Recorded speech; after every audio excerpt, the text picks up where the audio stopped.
In the autumn of 1740, in the city of Vienna, a 23-year-old woman sat down upon one of the oldest thrones in Europe, and almost every powerful man on the continent decided, quietly and at once, to take it away from her. Her father had spent his entire reign preparing for this moment, and had failed at it completely. He had left her a solemn law, signed and sealed by every court in Europe, promising that his daughter would inherit his lands in peace. What he had actually left her was an empty treasury, a hollow army, a council of hesitant old men, and, as she would write of herself afterward, without money, without credit, without experience, and without any counsel of her own. She was pregnant. She had never once been taught to rule. And within weeks, the King of Prussia had marched into her richest province without warning and without apology, while France, Bavaria, Saxony, and Spain gathered to divide the rest of her inheritance among themselves as though it were already a carcass. Every reasonable observer in Europe wrote her off. They were wrong, spectacularly, historically wrong,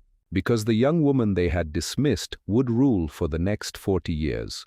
She would save her empire, rebuild it from the foundations, and hold it against the finest soldier of the age.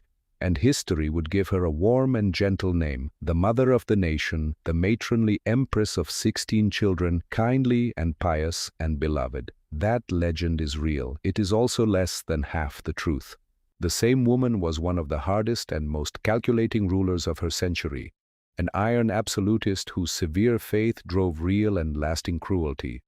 The mother of the nation was also its merciless conscience. The real Maria Theresa was nothing like the gentle matriarch of the legend. To understand the woman, you must first understand the problem she was born to solve, the problem that had gnawed at her father for years before she ever drew breath.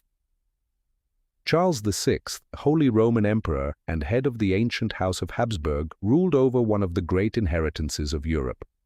It was not a single country, but a vast and improbable patchwork gathered over 5 centuries of marriage and war: the Archduchy of Austria, the kingdoms of Hungary and Bohemia, the rich Duchy of Milan, the far-off southern Netherlands, a whole constellation of crowns and duchies and titles bound together by nothing more than the person of the man who wore them all. It had no common language, no common law, no natural frontier, and it was ringed on every side by rivals who would happily have helped themselves to a peace. Holding such an inheritance together was difficult in the best of times. And Charles had one lack that made it more precarious than it had been in generations. He had no son who lived. In a dynasty that had passed its power from father to son for generation upon generation, and in an age that treated a male heir as surely as it treated the sunrise, this was not a private sorrow. It was a crisis of state, and Charles spent the better part of his reign trying to solve it with ink and wax and patience. His solution was a document. In 1713, years before his daughter was born, Charles issued the decree that history remembers as the Pragmatic Sanction, proclaimed on the 19th of April in a closed session of his council. Its purpose was twofold and, he hoped, unbreakable. First, it declared that all the Habsburg lands, however scattered, formed a single indivisible inheritance that could never be carved apart. And second, the revolutionary part, it declared that if Charles should die without a son, this entire inheritance would pass, whole and undivided, to his eldest daughter. A woman could inherit everything. In the lore of the Habsburgs, that had never before been guaranteed, but there was a weakness at the very heart of the decree, and Charles set out to cover it. A law is only as strong as the swords willing to enforce it, and a woman's claim was exactly the kind of thing an ambitious neighbor might one day decide to contest. So he spent the rest of his life doing the one thing he believed could make the parchment safe. He went from court to court across Europe, to France, to Prussia, to Britain, to Spain, to the princes of the empire, and he purchased their recognition one by one, their solemn written promises to honor his daughter's rights. He traded away advantages, he made concessions, he spent treasure and prestige without stint, and by the end, he had them all. Every great power of Europe had set its name to the promise. What he never once stopped to ask was what all those signatures would actually be worth on the day they were tested. For the promises were only words, and the Europe that made them was not a place where words long outlived advantage. Beyond the Habsburg frontiers, the rivals were already stirring. To the west lay France, the ancient adversary of Charles's house, which had spent the better part of 2 centuries trying to break Habsburg power and would seize any opening to try again. To the north in the sandy provinces around Berlin, a small and hungry kingdom called Prussia was quietly drilling, man by man and coin by coin, what was fast becoming the most formidable army in Europe, a state built around its soldiers and wanting only a reason to march them. And nearer at hand, the electors of Bavaria and Saxony nursed dynastic claims and older grudges against the family that had worn the imperial crown for 3 unbroken centuries. Every one of them had put his name to the pragmatic sanction. Not one of them, when the moment came, would let a signature stand between himself and a share of the spoils. Into this long anxiety a child was born on the 13th of May, 1717, in Vienna. She was Charles's eldest surviving daughter, her mother the Empress Elizabeth Christine, and they named her Maria Theresa. From the moment it became clear that no brother would follow her and live, she was, by the cold logic of the pragmatic sanction, the heir to all of it, the young woman upon whom the whole future of the House of Habsburg now silently rested. And yet here lies the strangest and most consequential fact of her childhood. Her father, who had moved heaven and earth to secure her right to rule, never troubled to teach her how. She was raised as an archduchess of the most brilliant and ceremonious court in Europe, and raised well by the lights of her age. She learned languages, German and French and Italian, the Latin of the Church, the legal Latin of the Hungarian constitution. She was taught music and had a clear, strong singing voice and loved to dance. She learned to draw. And above all, she was formed, deeply and permanently, in the Roman Catholic faith, a piety that was never a fashion or a formality, but the very frame of her world, the fixed point around which everything else in her long life would turn, for good and for ill alike. But of the things a sovereign actually needs, the handling of a treasury, the command of armies, the management of a council, the hard grammar of diplomacy and statecraft, she was taught next to nothing. Charles never seated her at his council table. He never walked her through the workings of the state she was born to inherit. Whether from superstition, or from a father's unwillingness to look his own death in the face, or from the simple, lazy assumption that a husband would do the real ruling for her, he left his only heir a stranger to the work that would consume the rest of her life. For there would of course be a husband, and in the matter of the husband, Maria Theresa was granted something almost unheard of for a woman of her station. In the world of the great dynasties, a princess did not choose whom she married. She was a coin to be spent, matched to whatever foreign prince most advanced the interests of her house, her own wishes weighing nothing at all against the calculations of policy. But Maria Theresa, from her early girlhood, had loved one particular man, Francis Stephen, of the ducal house of Lorraine, who had been brought up in part at the Vienna court and had grown close to her across the years. And her father, in the single great personal indulgence of her young life, let the attachment stand. The heir to the Habsburg inheritance would be allowed, within the limits of policy, to marry for love.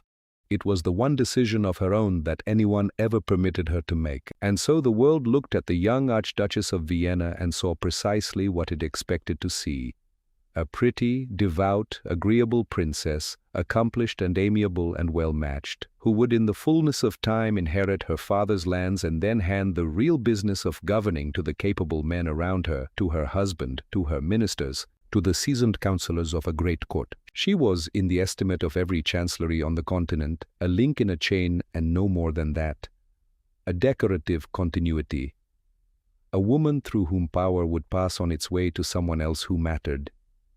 They could not have been more wrong. The softness they saw was real enough, but it was only the sheath. The blade beneath it had simply never yet been drawn. The girl they dismissed as an ornament would prove to be one of the hardest, ablest, and most unbending rulers the century would produce, a sovereign who would outgovern the very kings who underestimated her, save an empire that all the rest of Europe had already buried, and hold to her own iron will for 40 years against everything and everyone that came against her.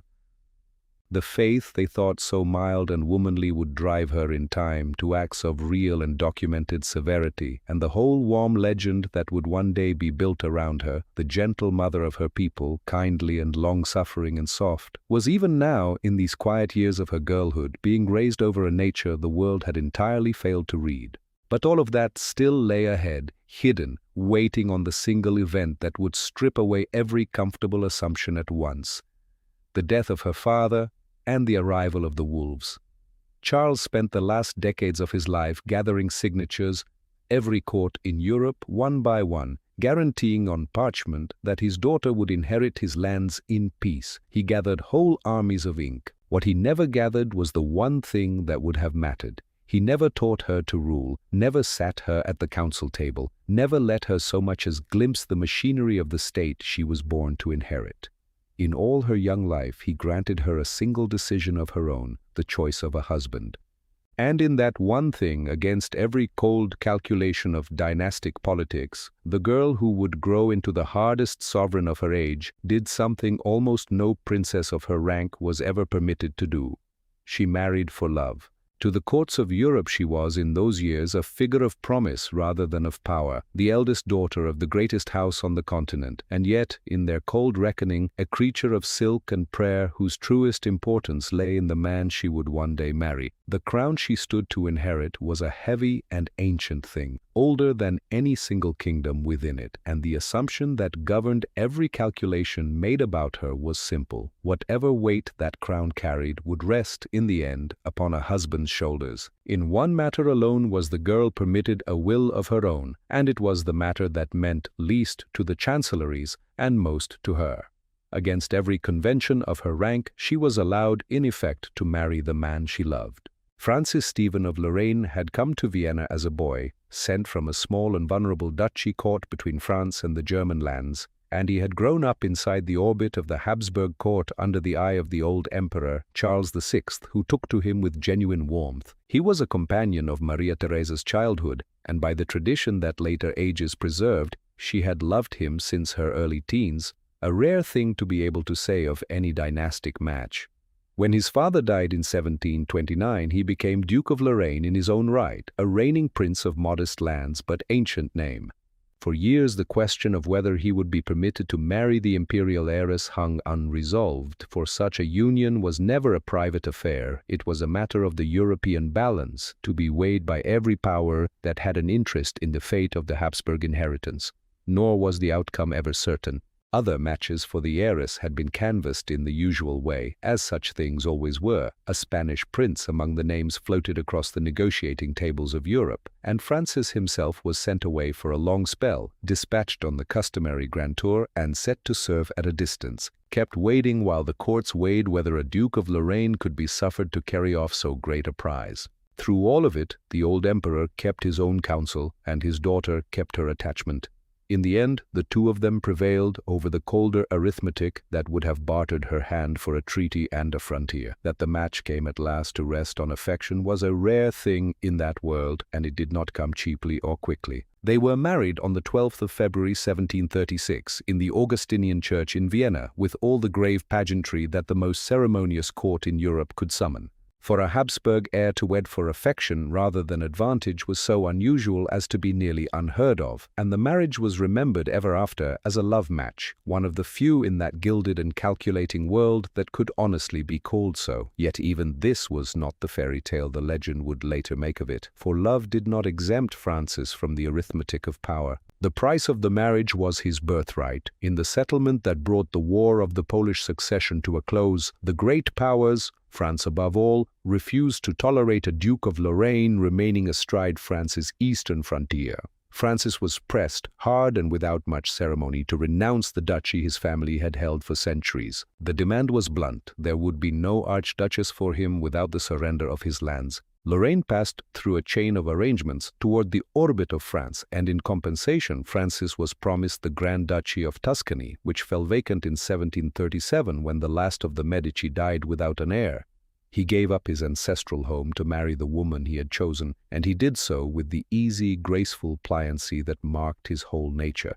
It was an early and unsentimental lesson in the world Maria Theresa was entering, that even the most personal bond in her life was subject to the demands of the balance of power, and that even love kept a ledger. The marriage that followed was, by the measure of royal unions, genuinely affectionate and companionable, and it was fruitful almost at once. But the difference in the two natures that would define their whole life together was plain from the beginning. Francis was a man of curiosity and appetite, fond of the hunt, fond of company, fond of pleasure, and he possessed a sharp intuitive gift for money that few princes of his age could match. He was drawn to the new sciences, to coins and minerals and natural curiosities, and over the years he would build both a great private fortune for his family and collections that outlasted him.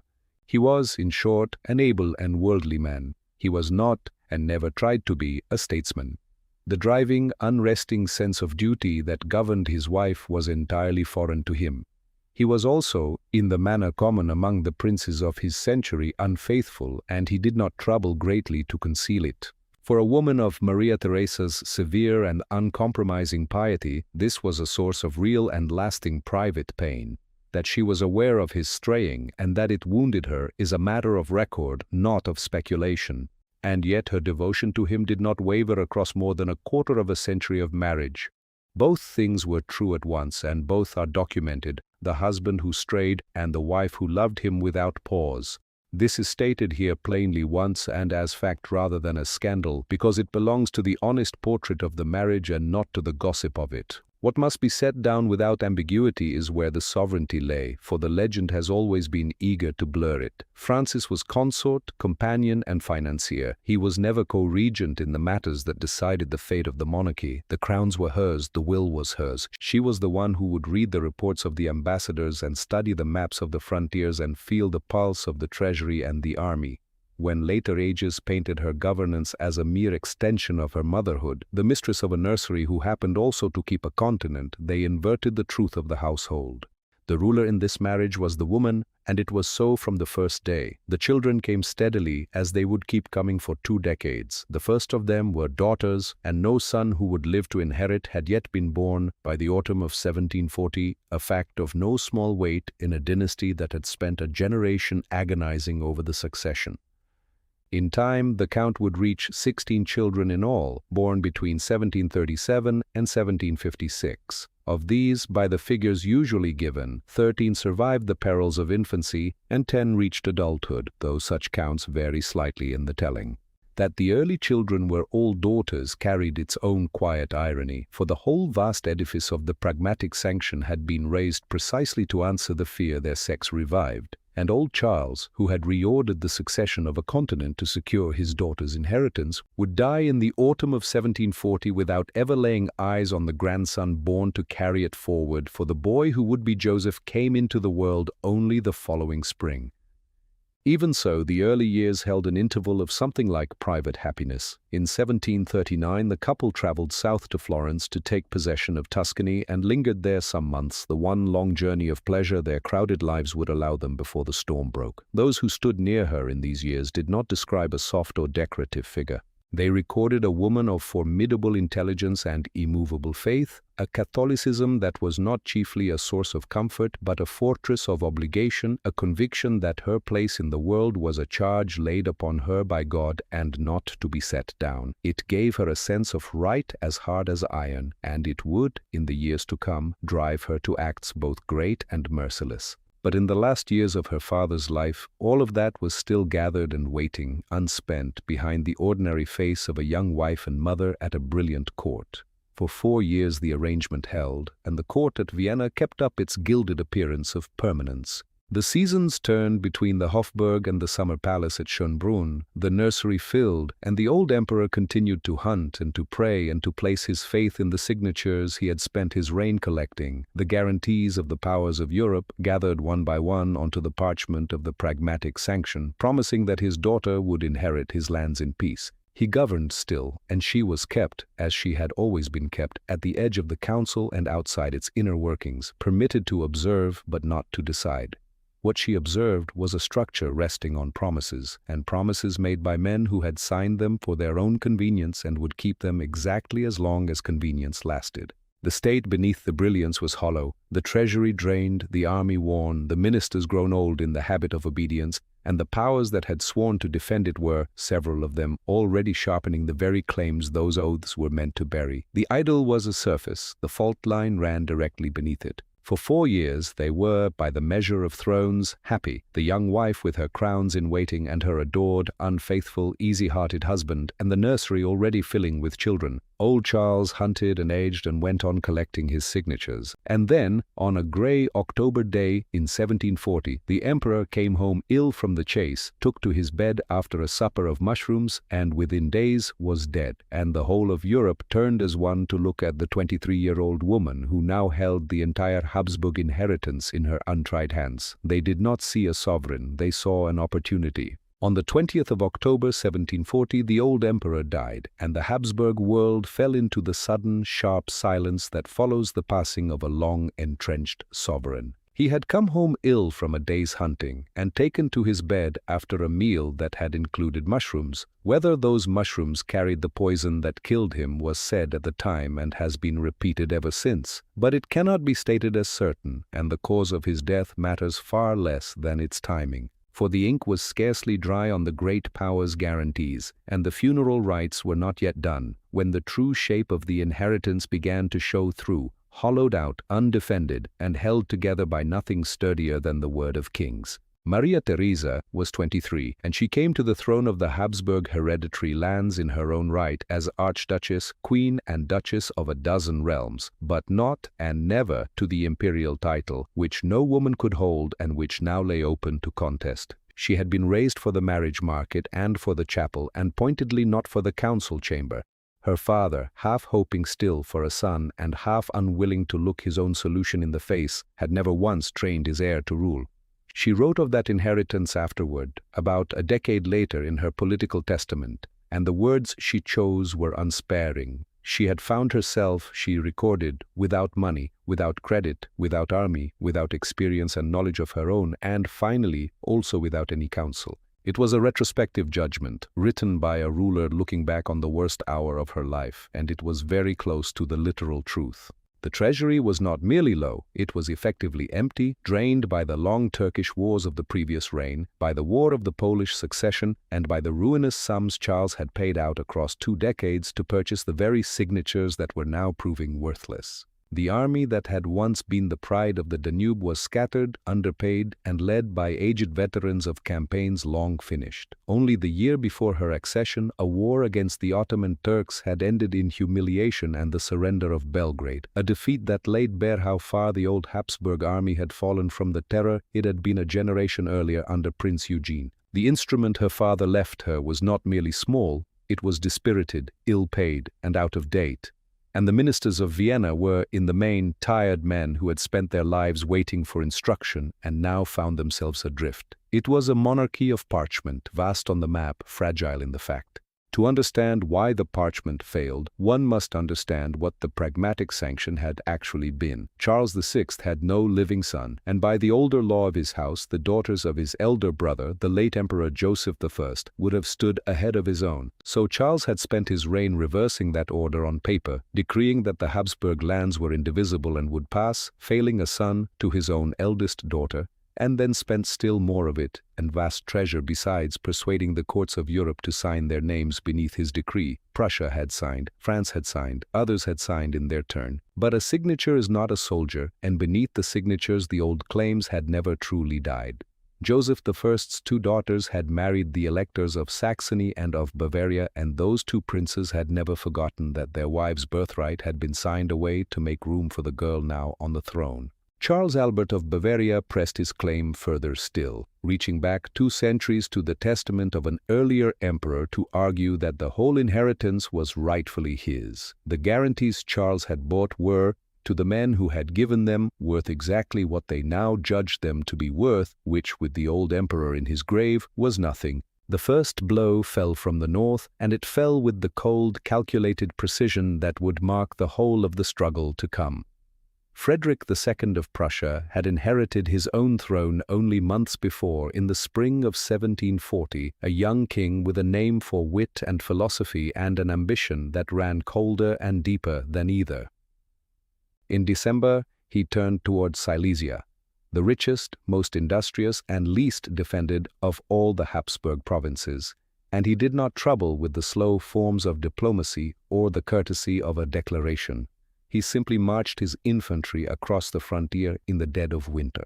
Armies did not, by the custom of the age, take the field in December, and the very unseasonableness of the stroke was part of its design, for it fell before Vienna could gather either its wits or its regiments. He dressed the aggression in an old and long-dormant Hohenzollern claim to a handful of Silesian duchies, a pretext the serious courts of Europe did not credit for a moment, and he coupled it with a proposal of breathtaking cynicism. He would recognize Maria Theresa's succession, lend her his money and his soldiers, and cast his vote to make her husband emperor, if she would quietly cede him the province he had already begun to occupy.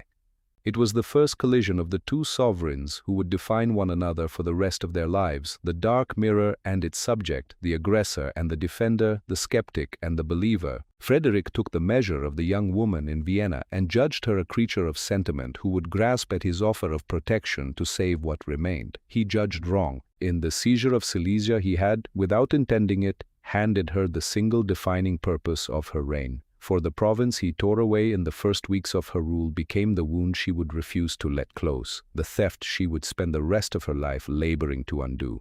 She rejected his terms. She would not bargain away the integrity of her inheritance to the man who had just invaded it. She chose in that moment to fight, and in choosing she showed the first hard edge of a will that no one who had raised her had thought to look for. Her refusal was the signal the others had been waiting for. Frederick's stroke was the crack in the wall, and the scavengers of Europe moved at the scent of it. Charles Albert of Bavaria advanced his claim in earnest, not merely to a corner of the lands but to the whole of them and to the imperial crown besides, and behind him stood France, the ancient rival of the Habsburgs, ready as ever to seize the chance to break their power for good and remake the balance of the West. Saxony revived the claim of its electress. Spain looked to its own ambitions in Italy. Lesser princes calculated their shares. The elaborate system of guarantees that Charles had spent a lifetime and a fortune assembling dissolved in the space of a single winter, as though all Europe had merely been waiting for the old man to die before falling upon what he left behind. Within the Hofburg the mood was something close to paralysis.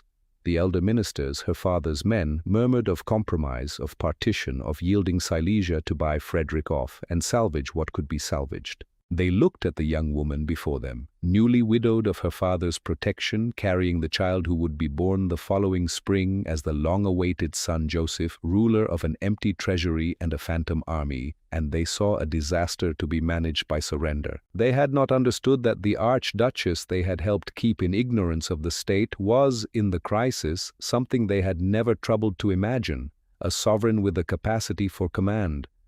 She heard their counsel and she set it aside. She began to look past the frightened men of her council, past the exposed walls of Vienna and the threatened frontier of Bohemia, toward the one part of her inheritance that still held a resource she desperately lacked. To the east lay the kingdom of Hungary, vast, proud, and martial, a land of powerful magnates who had for generations guarded their liberties against the centralizing hand of Vienna and who trusted the Habsburgs not at all. Her own family had ruled them for 2 centuries with suspicion and a heavy grip, and had been repaid with revolt and resentment. They were not an easy people to lead, and they had little reason to love her house. But they were a warrior nation with a deep reservoir of cavalry and of men who knew how to hold a line, and if they could be brought to fight for her, she would have an army where now she had almost none. She understood that her survival would not be secured by the diplomats of the West, who had already betrayed her, nor by the trembling ministers at her elbow. It would have to be won from a nation with every cause for grievance against her,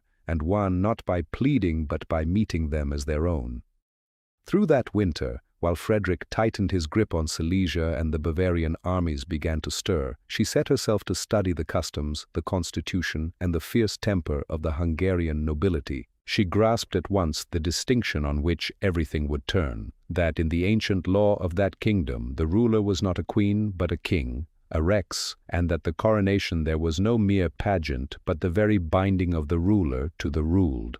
To hold Hungary she would have to go to it, not as a supplicant but as its sovereign, in its own law and its own ritual. It was the boldest gamble of a life that would hold many, and everything now depended on it. Within weeks of her father's burial, the Prussians were deep in Silesia. The Bavarians were reaching for her crown, the French were marching to break her house forever, and one by one the powers that had sworn on paper to defend her inheritance were arriving to carve it up instead. She was 23, newly a widow to her father's protection, pregnant again with an empty treasury and an army that could not take the field. Every rational man in Europe had already written her off. She had one card left to play, and it lay to the east, among a proud and difficult people her own family had ruled for 2 centuries and never once trusted, the Hungarians.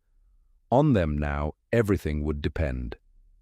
By the summer of 1741, the map of the Habsburg lands was not merely being redrawn, in places it was being erased. Frederick's infantry had carved a deep wound across the northern province of Silesia, and to the west the Elector of Bavaria, backed by the immense weight of French gold and French steel, was preparing to reach for the imperial dignity itself. Maria Theresa stood at the center of this collapsing world, 23 years old, a sovereign in her own right over lands that half of Europe had agreed to divide, with her treasury bled dry and an army that existed more on paper than in the field. Nearly every voice in Vienna urged her to negotiate, to yield, to accept the amputation of her territories in exchange for a hollow survival. Instead, she turned east, toward the one part of her inheritance that still possessed the thing she needed above all others. She turned toward Hungary. Hungary was the great martial kingdom of her house, and also its most difficult, a land of proud magnates who had spent generations resisting the centralizing designs of Vienna, and who, within living memory, had risen in open revolt against Habsburg rule. The last great rising, the long war of independence led by the Transylvanian prince Rákóczi, had been put down only in 1711, 6 years before Maria Theresa was born. The memory of it was fresh on both sides, a wound of suspicion between the crown and the kingdom that had never fully healed. Her ancestors had governed Hungary as a conquered and half-trusted march, quick to garrison it and slow to grant it anything. To stake her survival now on the goodwill of the very nobility her house had so long held at arm's length was a gamble of the highest order. It was also the only card she had left. On the 25th of June 1741, she came to Pressburg, the coronation city on the Danube, to be crowned, and the manner of that coronation was a masterwork of political intelligence. The ancient constitution of Hungary made no provision for a queen who ruled in her own right. The occupant of the throne was, in law, a king, so Maria Theresa did not seek the crown as a consort or as a regent. She took it as King of Hungary, Rex, the masculine legal style of the realm, and through the long sweltering ceremony in St. Martin's Cathedral, she moved with the studied precision of one who had learned every step. The crown of St. Stephen, the sacred emblem of the kingdom's 1,000-year identity, was placed upon her. She swore the ancient oaths in Latin, the language of Hungarian public life, which she had taken care to command. And then, in the rite that no ruler of Hungary could omit, she mounted a horse in her coronation robes and rode to the summit of the coronation mound, a hill of earth gathered from across the counties of the realm, where she drew the sword of St. Stephen and cut it toward each of the 4 points of the compass, swearing before the assembled nation to defend the kingdom against every enemy, from whatever quarter it might come. She did not come to the Hungarians as a frightened woman begging for rescue. She came to them as their king, in their own law. The legend of what followed has, across the centuries, hardened into one of the most beloved tableaux in the story of her reign. The young mother standing before a hall of grizzled, iron-hearted magnates, lifting up her infant son to melt their resolve into sudden, weeping devotion. It is a moving picture, and it is a later invention, a romantic embroidery that quietly stitches together 2 separate occasions of that autumn. What actually happened needed no invention and diminishes her not at all. If anything, the truth is the more impressive because it was the work of statecraft rather than of tears. In September 1741, she came again before the assembled estates of the Hungarian Diet, and there she made her appeal, and there she won it.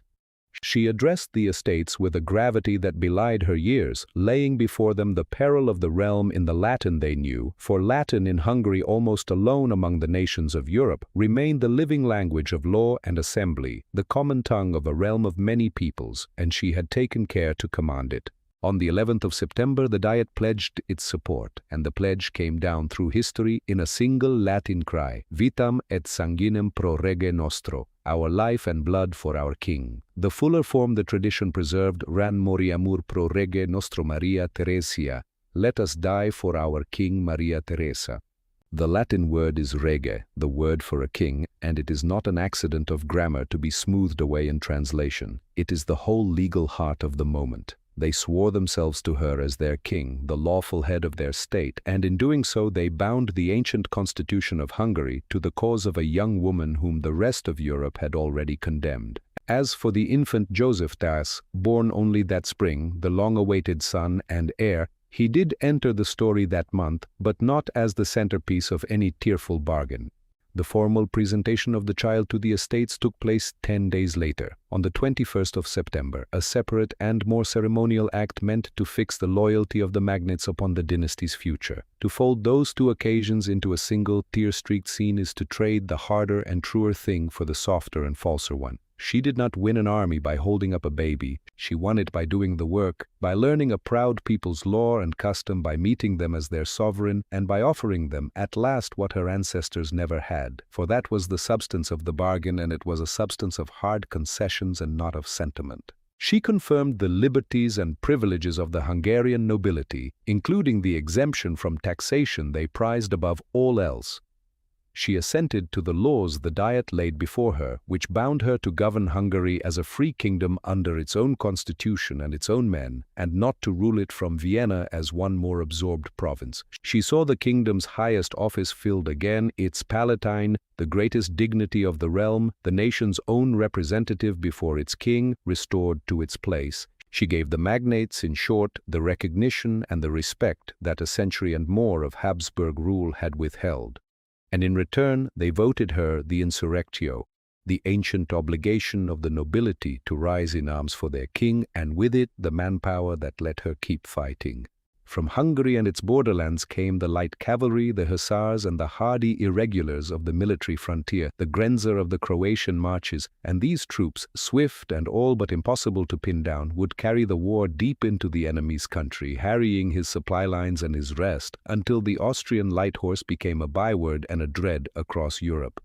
How many men Hungary ultimately put into the field is variously reckoned and cannot be fixed with precision, but the numbers were real, and they came when nothing else would have, and they were, in the most literal sense, the difference between resistance and collapse.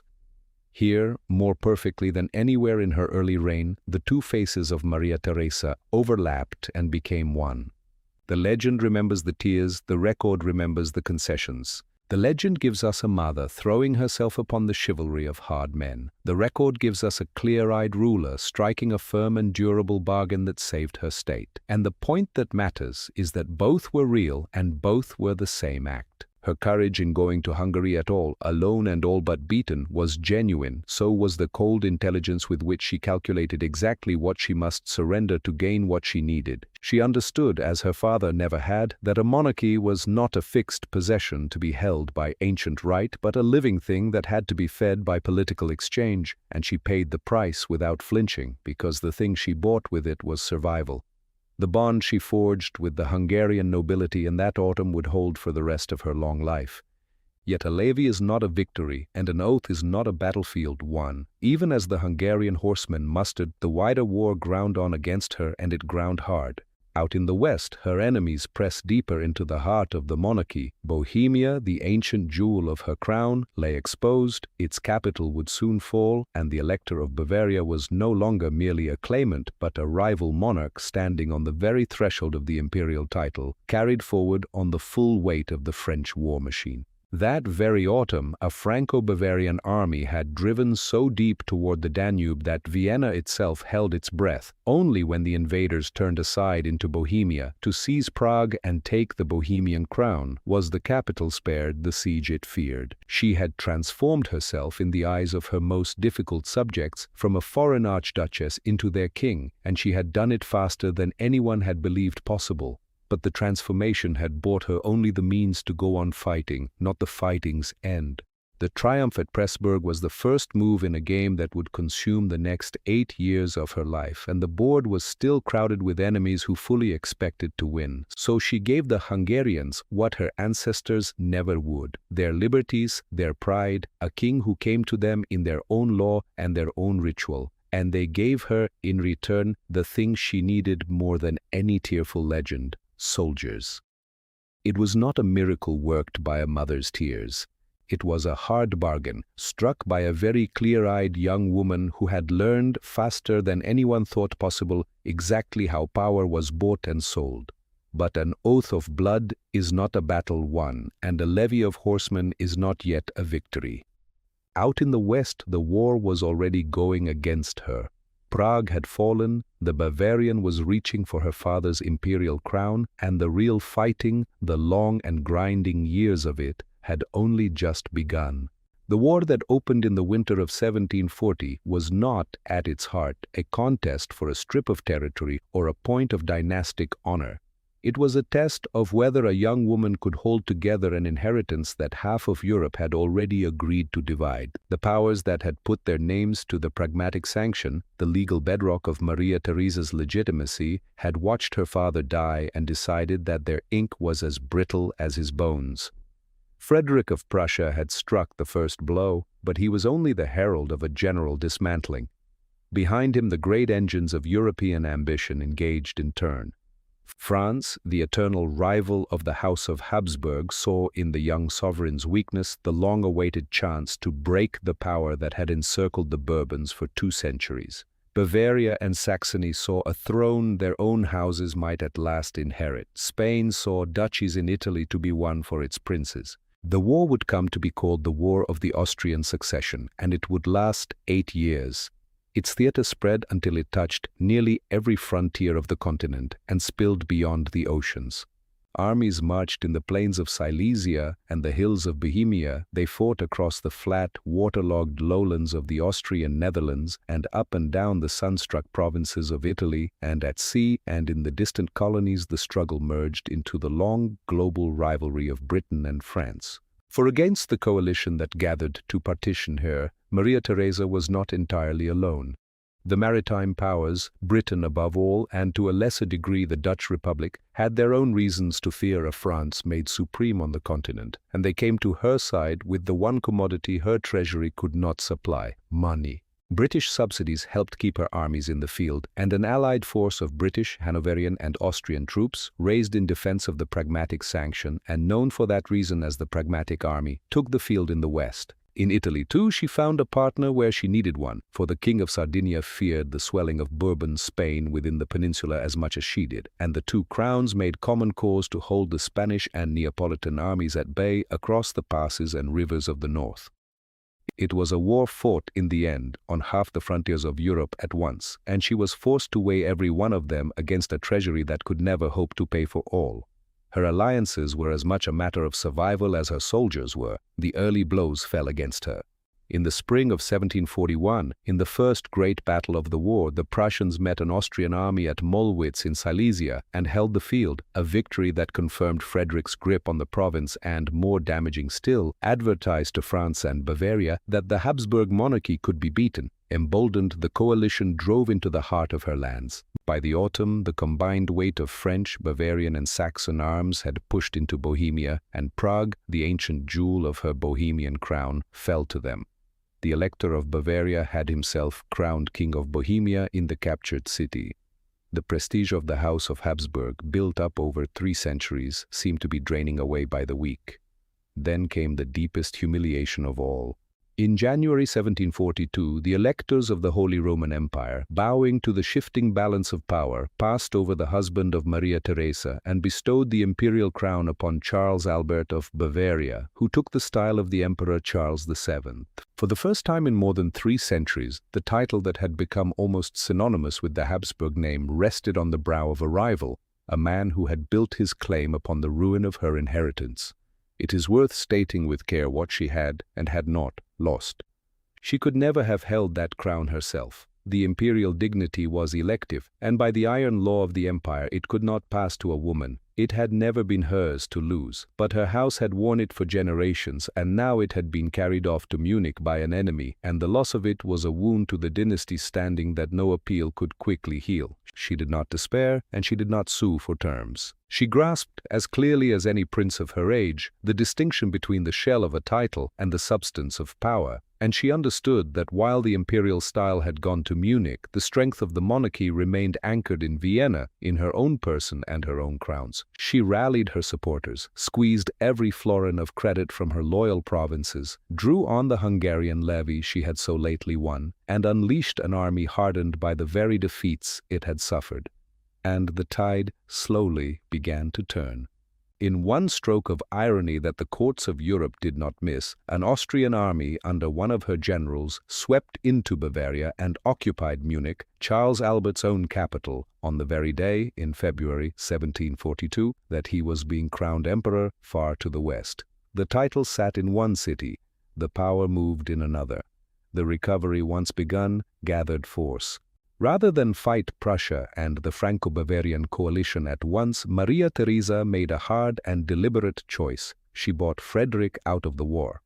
After a further Prussian victory in the field, she agreed in the summer of 1742 to cede him the greater part of Silesia in a separate peace, freeing her hands to turn her whole strength against Bavaria and France. It was a bitter concession, and she made it with her eyes open, as the price of concentrating her force where it could still win. It worked. Her armies drove the French from Bohemia. The remnant of their army made a grim winter retreat from Prague late in 1742, and by 1743 she had recovered the kingdom entire. That year she went to Prague and was crowned Queen of Bohemia in her own right, receiving the homage of the estates and restoring her authority over the heart of her lands. In the same season, far to the west, the Pragmatic Army won a sharp victory at Dettingen, where the King of Britain, George II, personally led his troops in the field, the last time a British monarch would ever command an army in battle. The Emperor Charles VII, meanwhile, found his stolen dignity to be a crown of thorns. Driven from his own capital, his Bavarian lands ravaged, he spent his short reign as a fugitive emperor with scarcely an empire to his name. When Frederick, alarmed at Austria's recovery, tore up his separate peace and invaded again in 1744, opening a second war for Silesia, the strain on all sides deepened. But Charles VII did not live to see how it ended. He died in January 1745, his imperial title a ruin and his ambition spent, and with his death the whole tangled contest for the crown came suddenly open again. His son and heir in Bavaria, wanting no more of a fight that had gutted his lands, made peace with Maria Theresa, renounced every claim to her inheritance, and threw his support behind her husband for the imperial election. So the crown her house had lost came home, though not, and this must be said exactly, to her own head. In September 1745, the electors chose Francis Stephen, her husband, as Holy Roman Emperor, and he took the name Francis I. She had labored to bring it about. She navigated the politics of the German princes and made her restored military weight felt, and she attended the ceremonies of his elevation, and with his election she became at last Holy Roman Empress. But she was Empress by virtue of her marriage to the man who wore the crown, and by that alone. The imperial title conferred on her nothing of substance. The sovereignty over the Habsburg lands, the archduchy, the kingdoms, the duchies, every crown that carried real power, remained hers and hers only. She was the one who signed the decrees and directed the ministers and set the policy of the state. Her husband held the higher dignity and she held the government. She had engineered the return of the title to restore the honor of her house, and she never once permitted its grandeur to obscure the plain fact of where authority lay. Late that same year, she brought the Second Silesian War to a close as well, confirming to Frederick the province he had seized in exchange for his recognition of Francis as emperor, a further bitter payment made to buy him out of the war a second time. The imperial question was settled, but the wider war would not end so cleanly. In the west it ground on and even turned against her. French armies under a gifted marshal won hard victories in the Netherlands, and the fighting dragged through campaign after campaign with no decision, bleeding the treasuries of every power that waged it. These were among the bloodiest fields of the age, and each of them stiffened the resolve of her maritime allies to be done with the whole business on almost any terms, even as she herself still hoped, against the plain arithmetic of the ledgers, to wrest back in the settlement what the battlefield had refused to give her. By degrees the whole of Europe came to the same exhausted conclusion. There was nothing left to win that was worth the cost of winning it, and the time had come to make an end. By 1748 the war had reached its natural end. The treasuries of Europe were empty, the armies were decimated, and the rulers were exhausted. A peace was finally brokered at Aix-la-Chapelle, a settlement that acknowledged the reality of the situation. Maria Theresa had survived. She had held the inheritance together, driven the Bavarian claimant to ruin, and set the imperial crown back upon a Habsburg brow. Her husband's, since it could never sit on her own. She had survived, but survival is not victory, and the bill for it had already been written in a single terrible line. To win the peace that every exhausted power now craved, she would have to sign away the richest province of her inheritance and set her name in her own hand to the theft that Frederick of Prussia had begun in the first winter of her reign. Silesia was the price of everything, and she would never forgive it. The peace that settled over the continent in the late autumn of 1748 was not a resolution so much as a collapse of exhaustion. The War of the Austrian Succession had raged for 8 years, dragging the great powers through a churning cycle of invasion and counter-invasion, and when the diplomats finally gathered at Aix-la-Chapelle to sign the definitive treaty on the 18th of October, they signed it because every treasury in Europe had been hollowed out. The settlement they reached restored most of what the war had disturbed. Conquests were handed back, titles were reaffirmed, and the Pragmatic Sanction, the document that had once seemed the only shield of the Habsburg inheritance, was formally recognized by all the signatories, Maria Theresa's right to her lands guaranteed at last. By the letter of the law, she had won the thing her father had spent his reign trying to secure. She had preserved the succession, she had held the monarchy very nearly whole, and she had outlasted the claimants who had come to carve it up. Yet the parchment carried one jarring exception, and it turned the whole exercise in her eyes into a galling defeat. Silesia remained with Prussia. Frederick, the man who had marched across her frontier in the dead of winter without so much as a declaration of war, kept the prize. He had defied the law of nations, humiliated her house, and now received the formal blessing of the very powers that had once sworn to protect her.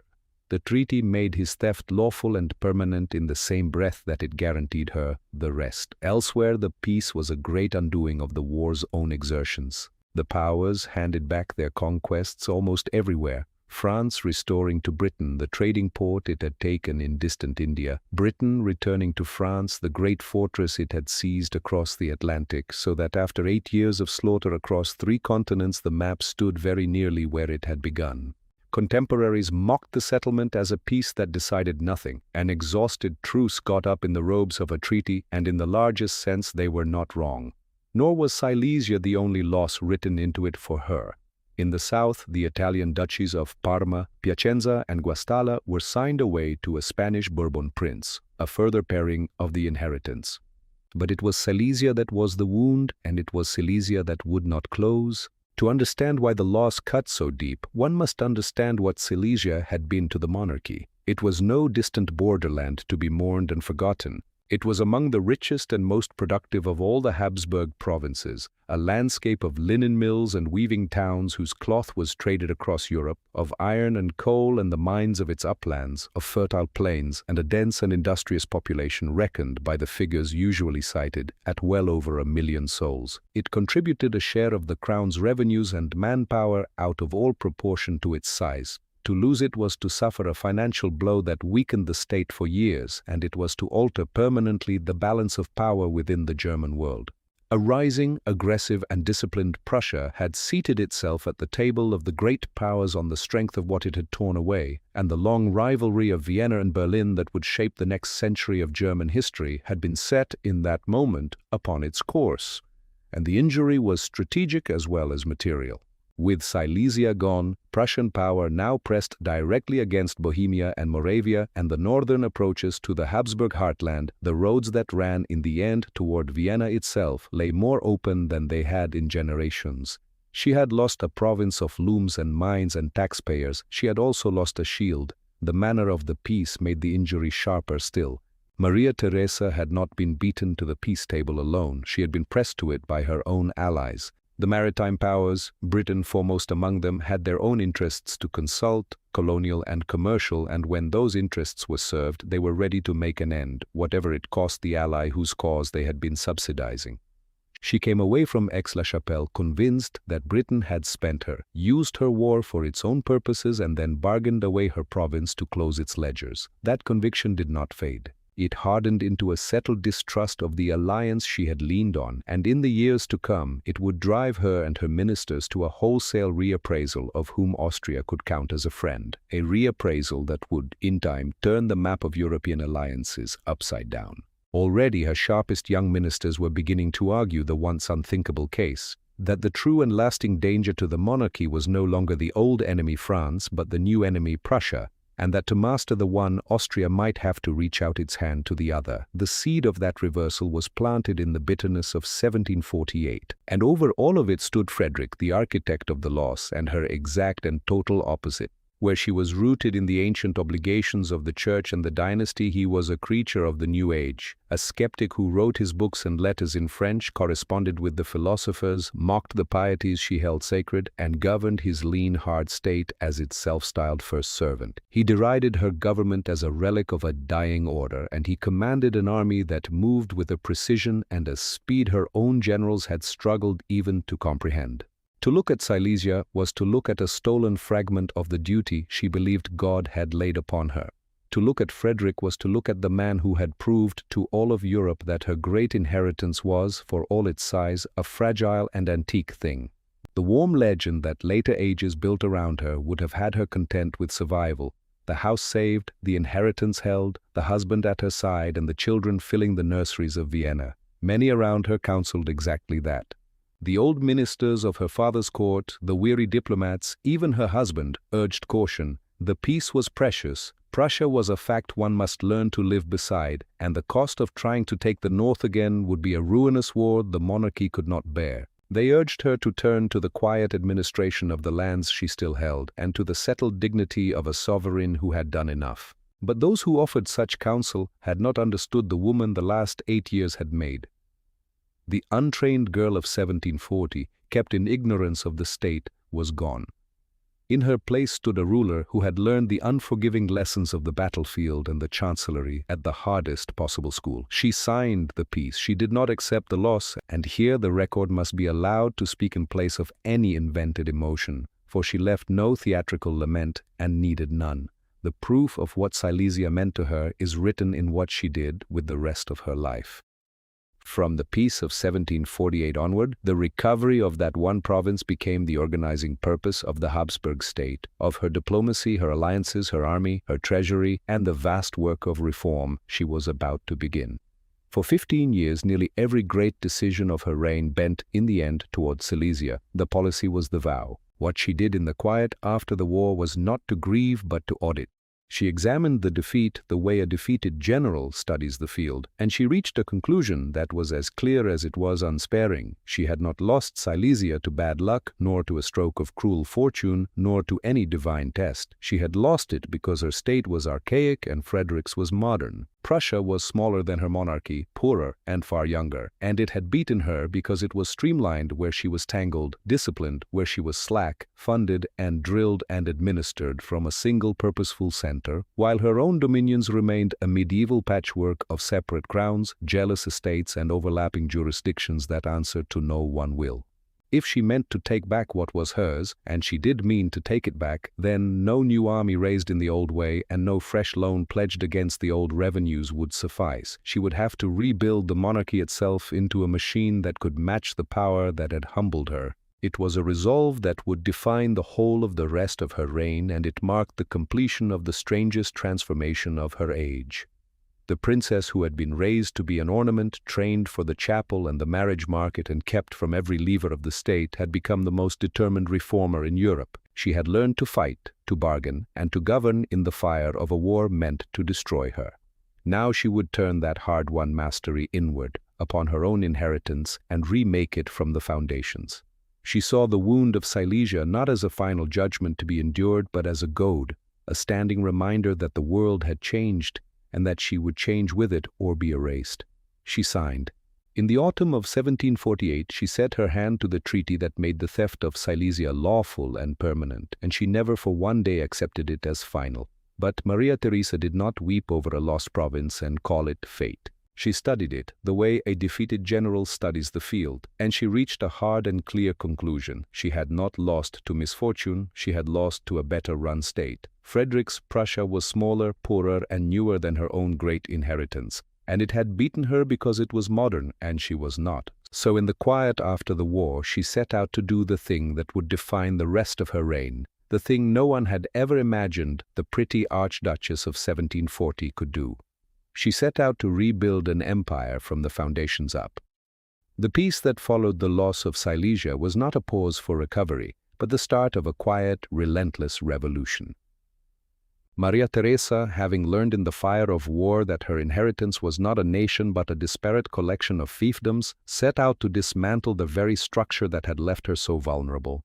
The lesson of the war was written plainly across her policy from that day forward. A sovereign who must beg her own subjects for the means to defend them is no sovereign at all. The Habsburg lands had for centuries been governed by a fragile, half-medieval system of bargaining. Every province, every kingdom, every duchy held its own local estates, its own customs, its own ancient privileges, and its own stubborn reluctance to contribute to the common defense. When the crown needed soldiers or gold, it had been forced to stand before these provincial bodies, hat in hand, negotiating for grants of subsidy that were always too little, always too late, and always hedged about with conditions. Her empire had come within a season of dissolution for want of a modern state's singular beating heart. She found her architect in Friedrich Wilhelm von Haugwitz. He had made his name in the one place best suited to teach the very lesson she had just endured. The narrow sliver of Silesia that Frederick had not taken, the small duchies left to Austria after the rest was torn away. There, governing a shrunken and exposed frontier, Haugwitz had shown that a province could be made to yield far more men and money than anyone had thought possible, if only the old bargaining were swept away and the administration run from a single point of command. His success in that remnant of the lost province caught the sovereign's eye, and she raised him up to remake the whole monarchy in its image. He was a man of precise, bureaucratic temperament, possessed of a vision that matched her own, to strip away the tangled, archaic layers of provincial autonomy and replace them with a vertical, centralized machine of government that answered to Vienna alone. Beginning in 1749, they began to cut. In that year, they created a new central body, the Directorium in Publicis et Camera Laibus, the Directory of Internal Affairs and Finance, and with it merged the Austrian and Bohemian court chancelleries that had for generations run the two great halves of her inheritance as separate worlds. This was no mere procedural adjustment. It was an assertion that the patchwork was gone and that in its place stood a single, indivisible entity, the monarchy. In the same season, she prized the courts away from the administration, setting up a supreme judicial office to stand apart from the ordinary machinery of government, an early and deliberate separation of the judge from the tax collector, so that the one great function of the state should not simply swallow the other. The machine they built was designed for endurance. Haugwitz understood that the chronic instability of the Habsburg finances was the root of their weakness, and so the reform turned upon a single radical innovation, the decennial recess. Instead of the humiliating annual scramble for funds, the estates would be pressed to vote a fixed level of taxation that stood for 10 years at a time, freeing the crown from the yearly bargaining and giving it, for the first time, a revenue it could count upon and plan against. The first such settlement was wrung from the estates in 1748, and it shifted the balance of power inside the monarchy at a stroke, carrying the initiative away from the local magnates and up to the central throne. And in a move that struck at the social foundations of her lands, she required that the nobility and the clergy, the two orders that had always claimed exemption from the burdens of the state, should at last begin to pay toward them. It was not a request for their consent, it was a declaration of their duty. The estates of Bohemia and the Austrian lands resisted, protested, and invoked their charters, and one by one she overrode them, using the weight of her crown to press her will into the bedrock of the law. There was one great exception to the new order, and it was deliberate. Hungary, whose nobles had come to her rescue in the desperate summer of 1741, and whose ancient liberties she had sworn at Pressburg to uphold, stood largely outside the centralizing reforms. its nobility kept their exemption from taxation, and the machinery that reshaped Austria and Bohemia stopped, for the most part, at the Hungarian frontier. It was the price of the bargain that had once saved her throne, and she paid it without flinching. The modern state she was building was pressed hardest where she was strongest and eased where she was still bound by older debts. The army was the first true beneficiary of the new reality. By securing a reliable, long-term stream of revenue, Maria Theresa could move beyond the erratic levies of the past and maintain, even in peacetime, a permanent standing army, a force numbered, by the figures most often cited, at more than 100,000 men, though its exact strength rose and fell from one year to the next. It was an army that did not exist to serve the local interest of any single province, but the singular, overarching interest of the crown, drilled to a common standard, supplied through a common system, and paid from the center. She was building a modern absolutist state with the steady, unyielding hand of a ruler who knew precisely what the alternative had cost her. There was no room here for the motherly sentiment the popular imagination would later drape across her reign. This was the work of an administrator of the first order who looked at the maps and ledgers of her realm and saw in them the plain necessity of control.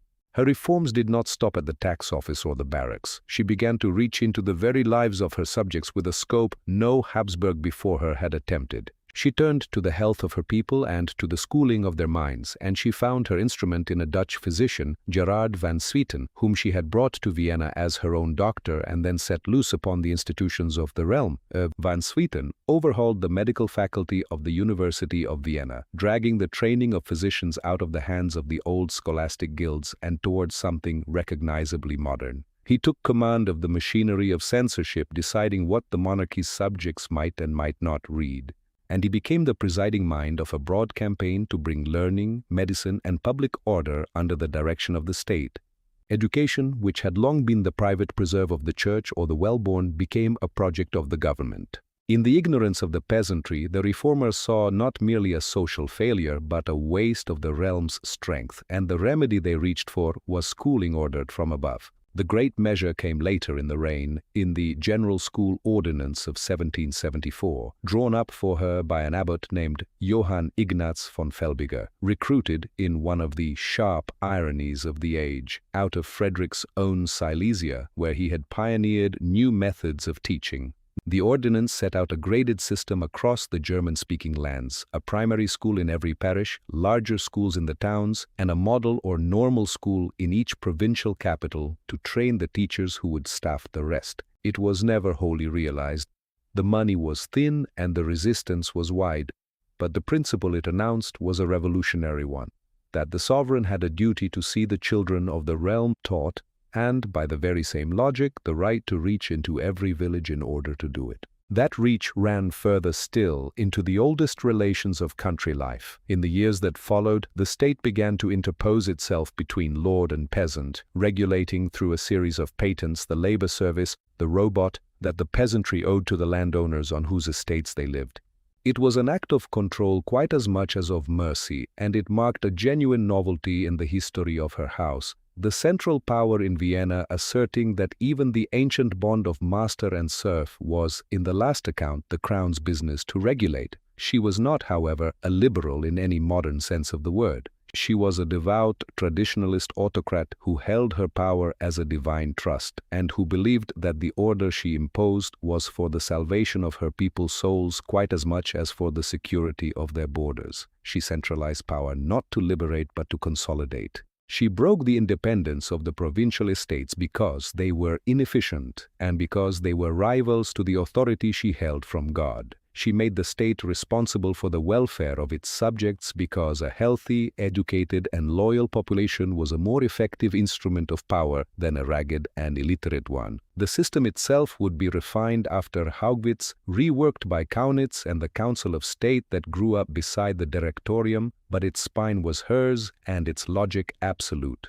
The mother of the nation was indeed gathering her children in, but she was gathering them into a machine that left them no room to defy her. This was the great, cold achievement of her middle years. She had taken a state that was a collection of accidents and turned it into a state that was a structure of intent, replacing the chaos of the medieval bargain with the precision of the absolutist decree. And even as she bound the empire together in the halls of the Hofburg and the offices of the Directorium, she was pursuing a second design, quieter and more personal, in the nurseries of Schönbrunn, raising a generation of children whom she prepared for the parts they would play in the great game she had spent her whole life learning to master. In a little over a decade she had done it. Out of a sprawling medieval ruin of separate crowns and jealous estates, she had forged a single modern state, taxed, administered, and armed from one center, her center, in Vienna.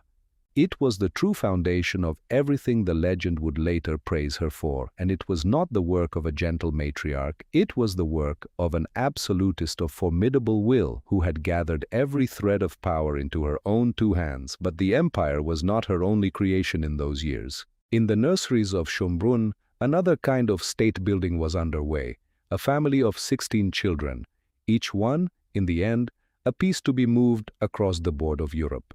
And no one moved them more deliberately than their mother.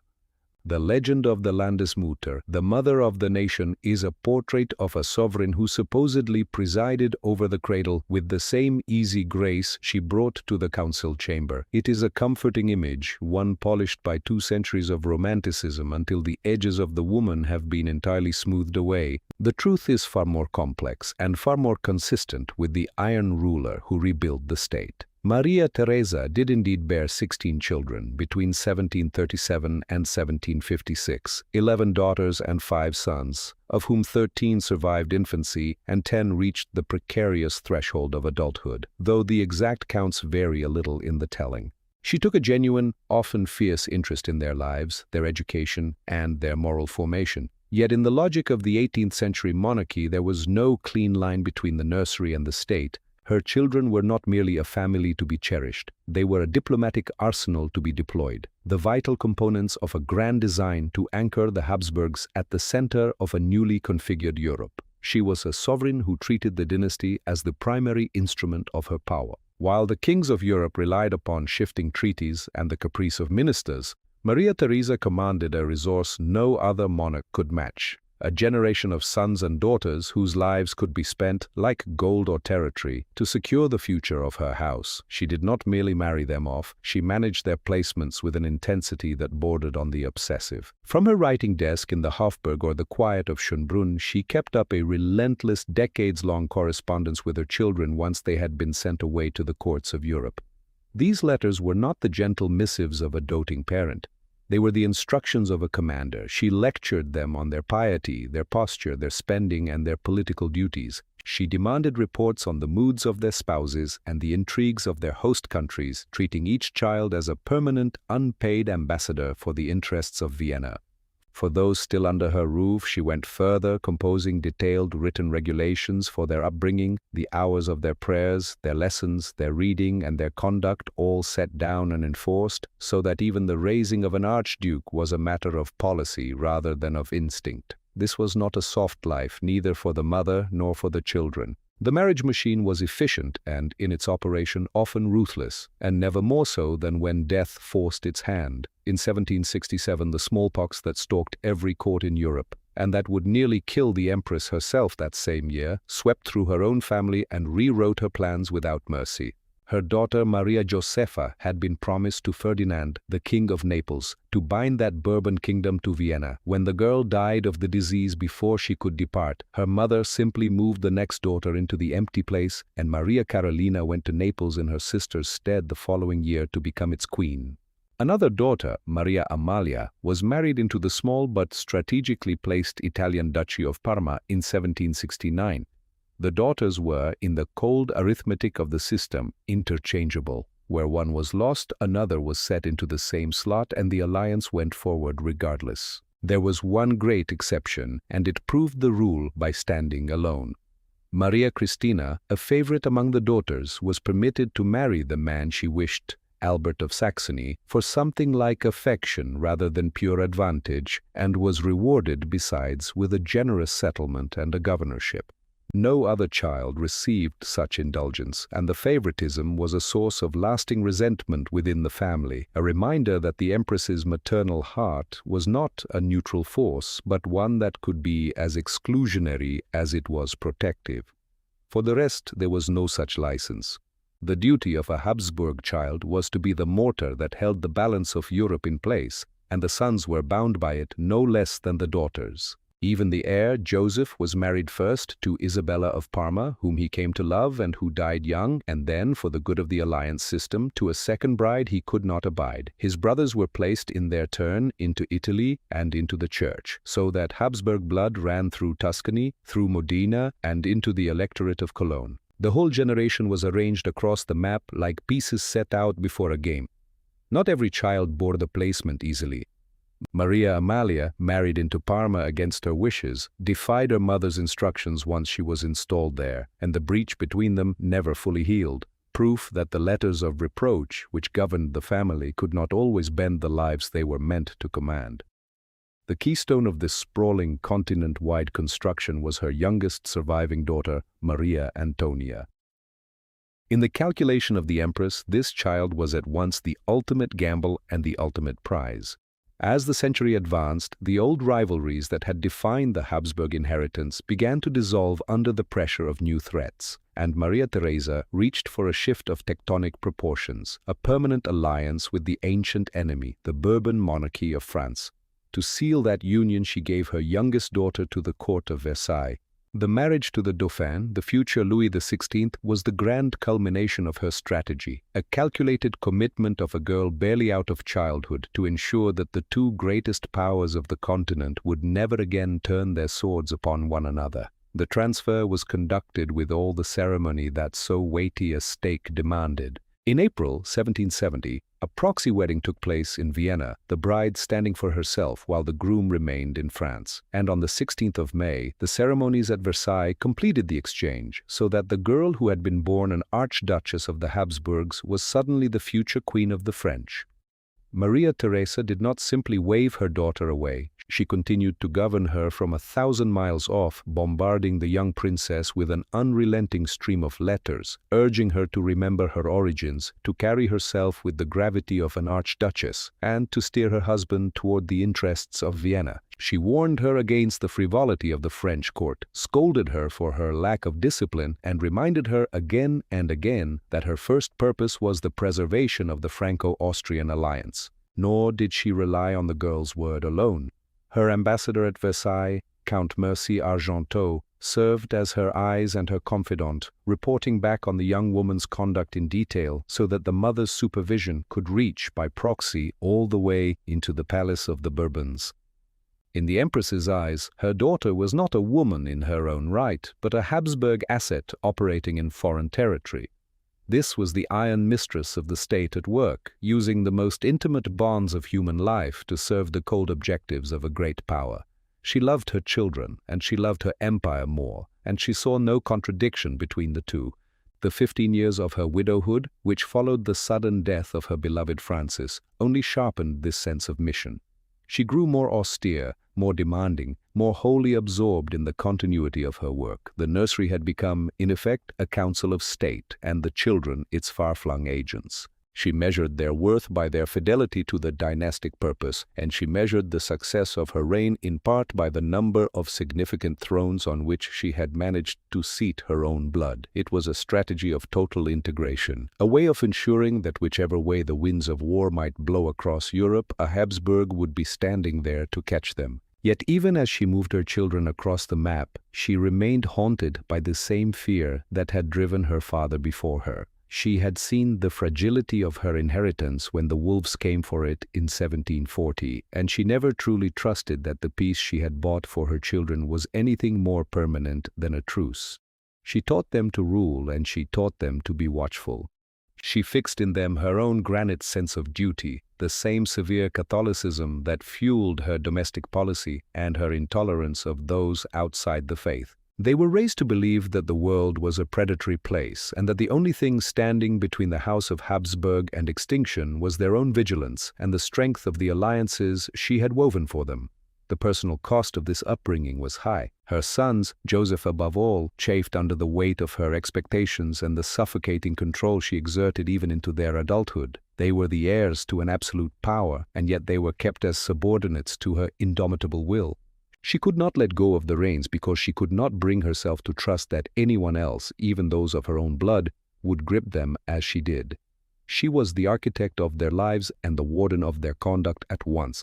The warm legend of the mother of 16 who somehow found time to rule a continent obscures this reality entirely, replacing the calculated, systematic use of her family with a sentimental tableau of domestic contentment. The reality was a cold, hard, and brilliant exercise in the preservation of power, conducted through the most vulnerable of all human connections, and conducted by any honest measure with extraordinary skill. The children were her dynasty and her diplomacy in one, loved as a mother loves, and deployed as a sovereign deploys, across every throne in Europe, until a Habsburg daughter sat in Naples, another in Parma, and the youngest of them all rode west in a gilded carriage to become the Queen of France. It was statecraft written in flesh and blood, and no one practiced it more relentlessly than she did. But the marriage of that last daughter to the heir of the Bourbons would have been unthinkable a generation earlier, for France had been the oldest enemy of her house for 2.5 centuries. That it happened at all was the work of one cold and brilliant man, and of the most breathtaking reversal in the history of European diplomacy. They would call it the overturning of alliances, and it began in secret in the mind of a chancellor named Kaunitz. The wound of Silesia never truly closed. It remained an open, throbbing point of failure at the center of Maria Theresa's reign, a province stolen in the first hours of her inheritance and never recovered, no matter how many treaties were signed or how much blood was spilled in the attempt. To the rest of Europe, the peace of 1748 felt like an end to the madness. To her, it was merely a pause, an intolerable interlude, during which she looked at the map of her own lands and saw a jagged, stolen gap in the north. She did not govern like a ruler who had accepted a loss. She governed like one who was biding her time. The logic that guided her was cold and unsentimental. Her survival depended not on the old friendships of the past, but on the hard arithmetic of the future. The Britain she had leaned upon was a distant maritime power absorbed in ships and trade and the colonial frontiers of the Americas, and unwilling to spend its gold or its men to restore a German province to an Austrian sovereign. Frederick, the man who had torn that province away, was a predator who would never stop circling, and as long as Britain remained his only serious counterweight, he was effectively shielded from the full weight of Habsburg anger. She needed a new instrument. She needed a shift in the very geometry of European power. She found it, and its architect in Wenzel Anton von Kaunitz. He was a figure of profound complexity, a man of immense vanity, a hypochondriac who fretted over the temperature of his rooms and the perfection of his dress, but also a diplomat of singular, chilling vision. He had already proved his worth as her plenipotentiary at the Congress of Aix-la-Chapelle in 1748, where he had learned at first hand how little Austria's old alliances were now worth. She had then sent him as her ambassador to Paris to study the enemy from within, and in 1753 she raised him to be her state chancellor, the director of her whole foreign policy, an office he would hold for nearly 4 decades, outlasting the Empress herself. From the French court he had brought back a conclusion that sounded, to the ears of the old guard in Vienna, like heresy. For 2.5 centuries the axis of the world had been the struggle between the House of Habsburg and the House of Bourbon, Austria against France, the bedrock of their history, the cause of a dozen wars. Kaunitz argued that it was a relic. As early as 1749, in a great council convened to weigh the danger, he had set out the case with quiet, devastating logic, that Prussia, not France, was now the true and mortal enemy, and that to destroy Prussia, Austria must do the unthinkable and turn to its ancient rival for help. The aim, he insisted, must be nothing less than to cut Prussia back down to the second-rank power it had been before Frederick, and Silesia could never be recovered so long as Vienna clung to allies who would not fight for it. It was a proposal that defied every instinct of the Austrian court, and for years it advanced only in secret and against heavy resistance. But Maria Theresa, the iron mistress of her own administration, saw the truth in it.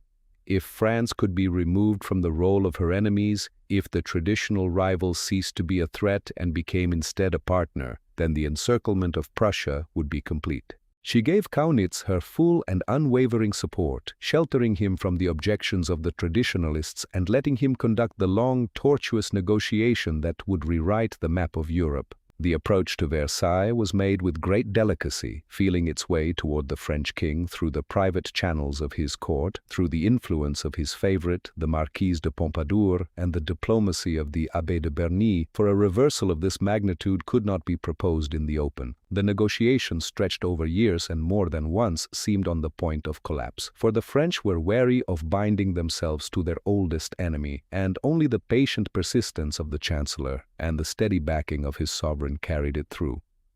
She was not seeking a vague friendship, she was building a cage, and she was building it quietly. The trigger for the final alignment came from the most unlikely of quarters. In January 1756, Britain, the very ally Maria Theresa had come to regard as a liability, signed the Convention of Westminster with Frederick of Prussia. It was a defensive pact, a nervous attempt by the British to shield their interests in Hanover from the gathering storm, but to Vienna it read as the final proof of everything Kaunitz had argued. The British would treat with the thief himself if it suited their comfort. Released now from her own obligations to the British alliance, Maria Theresa moved with the efficiency of a sovereign who had been preparing for precisely this moment for years. On the 1st of May, 1756, the First Treaty of Versailles was signed. It was, on its face, a defensive agreement between Austria and France. In substance, it was the overturning of the European order, for the two houses that had been enemies since the days of Charles V were now bound together against the rising power of Prussia. Within a year, the pact would be deepened into an openly offensive alliance, with France pledging armies and subsidies to the common cause, and Austria dangling before Louis the prize of territory in the Netherlands as the price of his help. But the decisive break had already been made. She did not stop there. The diplomatic revolution, as the historians would later call it, was only the beginning of the architecture she was assembling. She reached out to the Empress Elizabeth of Russia, whose loathing of Frederick was deep and well known, and drew the massive weight of the Russian army into the design. The Russian Empress needed little persuading. Her dislike of Frederick was personal as much as political, and the alliance already binding Vienna and St. Petersburg was now sharpened toward a single end. She gathered in the smaller states, the electorate of Saxony, the kingdom of Sweden, the lesser princes of the empire. Sweden was drawn in by the prospect of Prussian territory on the Baltic, and the lesser German princes fell into line behind the empire's own quarrel with its overmighty vassal. Around Frederick's compact kingdom she had assembled a coalition so vast and so encompassing that on paper it seemed to promise the outright destruction of the Prussian state. She had isolated the man who had robbed her in the first winter of her reign. She had turned the continent against him. She had prepared a trap so complete that there seemed to be no way out of it. A ring of steel that would tighten, slowly and inevitably, until the thief of Silesia was brought to his knees. The court at Vienna watched the news of these alliances with a mixture of awe and dread. In that moment they saw the Empress not as the mother of the nation but as the mistress of a continent-wide chessboard, a ruler who had raised the cold, high art of statecraft to a level that silenced her critics. She was no longer the unready heir to a crumbling estate. She was the architect of a new European order. Her faith, once a private comfort, had become the engine of a public duty, a duty that demanded, in her own understanding of it, that she punish the man who had violated the laws of nations and the integrity of her house. But there is a fatal danger in driving a predator into a corner. Frederick was not a man to wait for his own execution. He was a creature of movement, of speed, of the sudden and violent stroke, and he read the diplomatic traffic passing between Vienna and Versailles with a growing and terrible clarity. Some of it reached him by treachery. A clerk in the Saxon chancery at Dresden was passing him copies of the confidential dispatches so that the plans laid against him were spread open on his own desk. He saw the ring closing. He saw the French and the Russians and the Austrians preparing to march, and he understood that if he waited for the spring of 1757, he would be crushed beneath the sheer weight of their numbers. So he resolved to turn the trap into a battlefield of his own choosing. In the late summer of 1756, without any formal declaration, he crossed the frontier into Saxony, a member of the Empress's new coalition. He did not ask permission, He did not wait for the slow, formal business of the courts to conclude. He struck with the ferocity of a man who knew he was fighting for his existence, and in doing so he shattered the careful, delicate structure Maria Theresa had spent years assembling. The diplomatic revolution, intended as the mechanism of his defeat, became instead the catalyst for the most savage war of the century. The 7 Years' War had begun, not on the Empress's terms, but on the terms of the very man she had set out to destroy. The Grand Coalition was now a reality, but it was a reality forged in the flames of a sudden and brutal invasion. She watched as the stability she had labored to create dissolved into a conflict that would stretch across the globe, from the forests of North America to the plains of India, and back again to the contested fields of Bohemia and Silesia, where the whole quarrel had begun. It was a masterpiece of cold statecraft. The Habsburgs and the Bourbons, sworn enemies since the days of Charles V, were allies at last, and around Frederick's small kingdom, Maria Theresa had drawn a ring of the greatest powers of Europe, France, Russia, Sweden, Saxony, and her own vast monarchy. Everything was in place to erase the humiliation of 1748, to break the man who had robbed her, and to take back Silesia at the point of 100,000 bayonets. She had built, patiently and in secret, the perfect instrument of revenge. But Frederick was not a man who waited to be destroyed. In the late summer of 1756, seeing the noose drawing tight, he did the one thing no one expected. He struck first, and the war that was meant to end in her triumph became, instead, 7 years of blood that came within a hair of destroying them both. The alliance had been the work of years, a complex architecture of diplomacy raised to solve the one problem that had defined Maria Theresa's reign since the very first weeks of her inheritance. She had spent the early 1750s, under the guidance of Kaunitz, patiently untangling the old, brittle knots of European policy, turning away from the British interest and toward the French, and building a coalition so formidable that it seemed to render the survival of the upstart Prussian state an impossibility. By the summer of 1756, the stage was set. The objective was singular and absolute: the recovery of Silesia. It was the only reason the Empress had committed her treasury, her new professionalized army, and her very reputation to the gamble. She did not seek a mere shift in the balance of power. She sought the restoration of her integrity, the healing of the wound that Frederick had opened 16 years before. Frederick, as ever, moved first, and the war opened on ground of his choosing. In the late summer of 1756, he marched into Saxony, overran it, and trapped its army, forcing the Saxons to lay down their arms almost before the great powers had finished mobilizing. When the Austrians came up to relieve their ally, the two sides met at Lobositz on the Bohemian frontier, an indecisive and bloody first collision that settled nothing but the certainty of a long war. From the beginning, then, the conflict refused to follow the neat design of the council chamber. The coalition was vast, but it was slow. Frederick was small, but he was quick, and he held the advantage of interior lines, able to shift his single army from one threatened front to another, while his enemies labored to coordinate across half a continent. The following year brought the coalition its brightest hour. In the spring of 1757, Frederick drove deep into Bohemia, defeated an Austrian army before the walls of Prague, and laid siege to the city, seeming poised to knock Maria Theresa's monarchy out of the war at a stroke. But a second Austrian army, under the veteran Field Marshal Leopold von Daun, advanced to the city's relief, and on the 18th of June, 1757, the two forces met at Kolin. There Daun held his ground against everything Frederick could throw at him, broke the Prussian assault, and won the day. It was the first outright defeat of Frederick's career in a pitched battle he himself commanded, and its consequences were immediate. He was forced to abandon the siege of Prague, to give up Bohemia, and to fall back, his aura of invincibility shattered in a single afternoon. To the Viennese court, it looked like the prelude to his total collapse. Maria Theresa marked the victory in the most enduring way she could. On the very day of the battle, she founded the Military Order of Maria Theresa, the highest honor of her army, to reward exactly the bold and decisive generalship that had just saved her cause. But the legend of Frederick the Great, a legend born of his own desperate, iron-willed survival, began in the months that followed Kolin. He was a man fighting on interior lines, moving with a speed that defied the ponderous logistics of his enemies, and he possessed a singular talent for the impossible. In November, in the west, he fell upon a combined French and Imperial army at Rossbach and scattered it in a single hour, humiliating the forces the Empire had sent against him.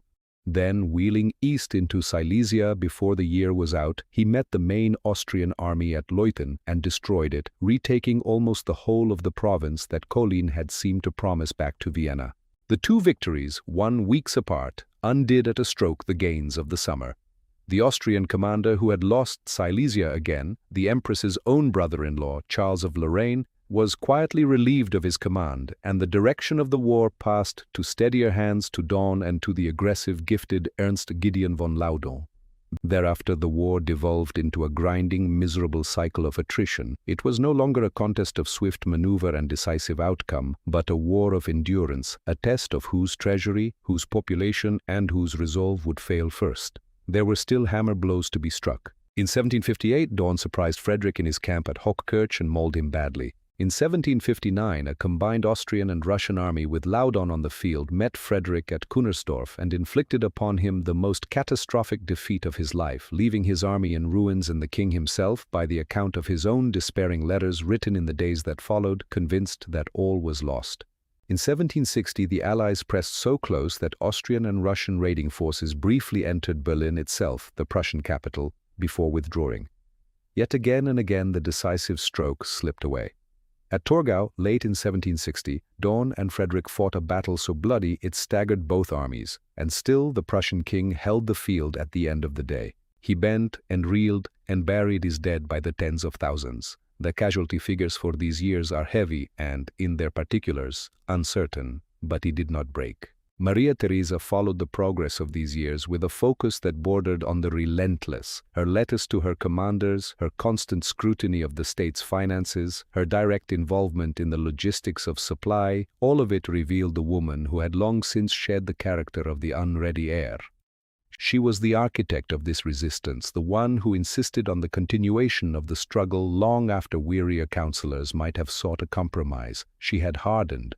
The loss of life, the staggering cost, the suffering of the invaded provinces, all of these she weighed against the necessity of the ultimate goal and did not flinch because, in her judgment, the very existence of a Prussian great power, founded as it was upon the theft of her patrimony, was an affront that could not be permitted to stand. In one respect, the long ordeal was the vindication of everything she had built in the years of peace. The centralized treasury, the standing army, the taxes wrung from noble and commoner alike, the whole apparatus of the reformed state was now put to the hardest test there is, and it held. Where the old Habsburg monarchy of 1740 had nearly dissolved at the first push, the state she had rebuilt could field great armies year upon year, make good their losses, and pay for a war that stretched across 7 long campaigns. The instrument had been forged for precisely this trial, and it did not fail her. What it could not command was fortune, and the war it sustained so well was one that neither side could bring to a close.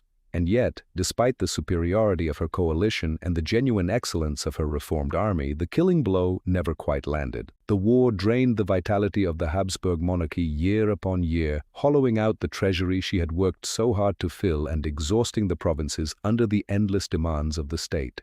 Prussia suffered worse, bled white, depopulated in places, pushed to the very brink of bankruptcy and ruin, and still Frederick held on, a hunted and grieving man who had outlived most of his generals and buried much of his army, and who had become, in the process, a symbol of defiance to his own people and to the watching world. The end, when it came, was not the one Maria Theresa had labored 7 years to bring about. It was a phantom, an accident of fate that no statecraft could have foreseen. In the first weeks of 1762, the Empress Elizabeth of Russia, the most steadfast and the most powerful of her allies, died. Her successor, Peter III, was a man whose whole world view had been shaped by a profound, almost worshipful admiration for Frederick. Within weeks, the Russian armies were ordered to halt. Soon afterward, Russia made a separate peace, restored its conquests, and for a brief and astonishing moment stood as Prussia's ally rather than its scourge. Sweden followed Russia out of the war. Contemporaries and historians alike would call it the miracle of the House of Brandenburg, the salvation of Frederick at the last possible hour, not by the strength of his own arms, but by a single death on a foreign throne. Peter himself was overthrown within months, but his successor, Catherine, though she recalled Russia's armies from Frederick's side, did not bring them back into the war against him. The ring of steel that Maria Theresa had forged around Prussia had sprung open, and it could not be closed again. The collapse of the coalition was swift, and it was final. With the Russians gone and her own resources drained to the point of exhaustion, the Empress was forced at last to accept the reality that had been advancing on her for 7 years. The recovery of Silesia was, for the second time in her reign, impossible. The Treaty of Hubertusburg, signed in the Saxon hunting lodge of that name in February 1763, was a document of bitter finality. It restored the state of things as they had been before the war. Not a single border was moved, not a single one of her claims was satisfied, and the province of Silesia remained firmly in the hands of the man who had seized it in the first winter of her reign. The one concession she carried away from the wreckage was a small and future one: Frederick's promise to cast his electoral vote when the time came for her son Joseph as the next Holy Roman Emperor. For the loss of a great province and the deaths of a great many men, it was a thin and galling return. 7 years of war, the ruin of provinces, the death of tens of thousands, the near annihilation of Frederick himself, and at the end of it all, the map was exactly as it had been in 1748.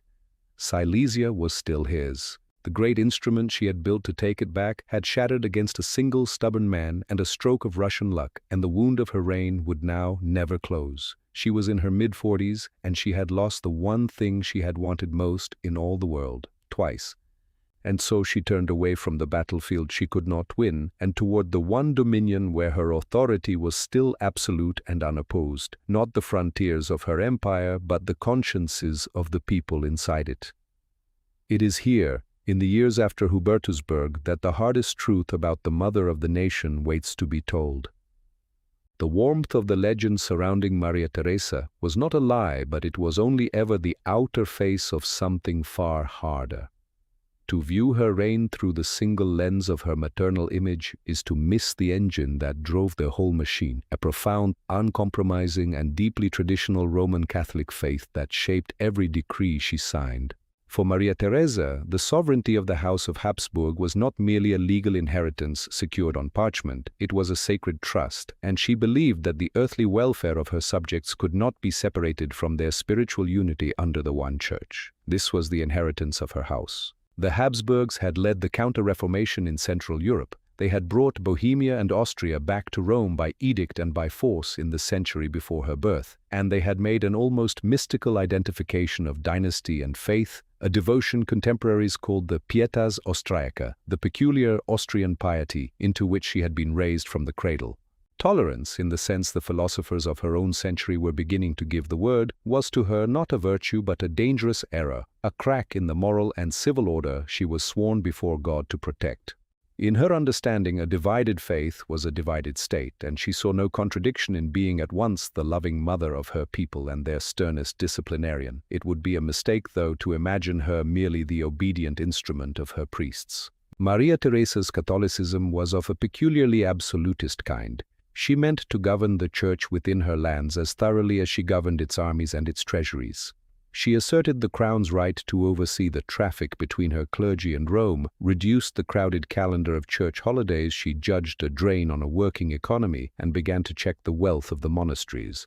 When, in 1773, the Pope himself suppressed the Society of Jesus, the order that had taught her and stood at the heart of Habsburg Catholic life, she complied and turned the confiscated Jesuit endowments toward the education of her subjects. Her piety, in other words, did not soften her absolutism, it fused with it. She did not persecute because the Church commanded her to. She persecuted because she herself was convinced that the unity of the faith was a pillar of the state, and because she possessed, as few rulers of her age did, the administrative machinery to make that conviction by. This is the crucial and uncomfortable point. The cruelty that followed was not the reflex of a medieval bigotry she had simply failed to outgrow. It was policy, reasoned, deliberate, and enforced by the same modern bureaucracy she had built to save her empire. That machinery fell first and heavily upon the Protestants who survived in secret within her borders.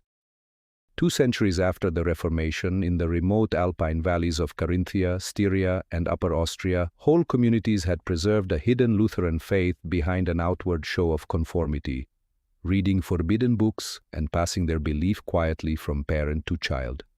Maria Theresa set out to end this. She rejected toleration as a matter of settled principle, and she pursued the secret Protestants through religious commissions charged with uncovering and suppressing them. Those exposed were pressed to convert. Those who would not face the state's ultimate administrative sanction, the policy known as transmigration. It was forced resettlement. Families uprooted from mountain homes their ancestors had worked for generations and transported the length of the monarchy to its eastern marches, to Transylvania and the Hungarian lands, where it was expected they would be absorbed into a securely Catholic countryside. The descendants of some of these deportees would be known long afterward as the Landler, a Protestant island transplanted by force into a distant province.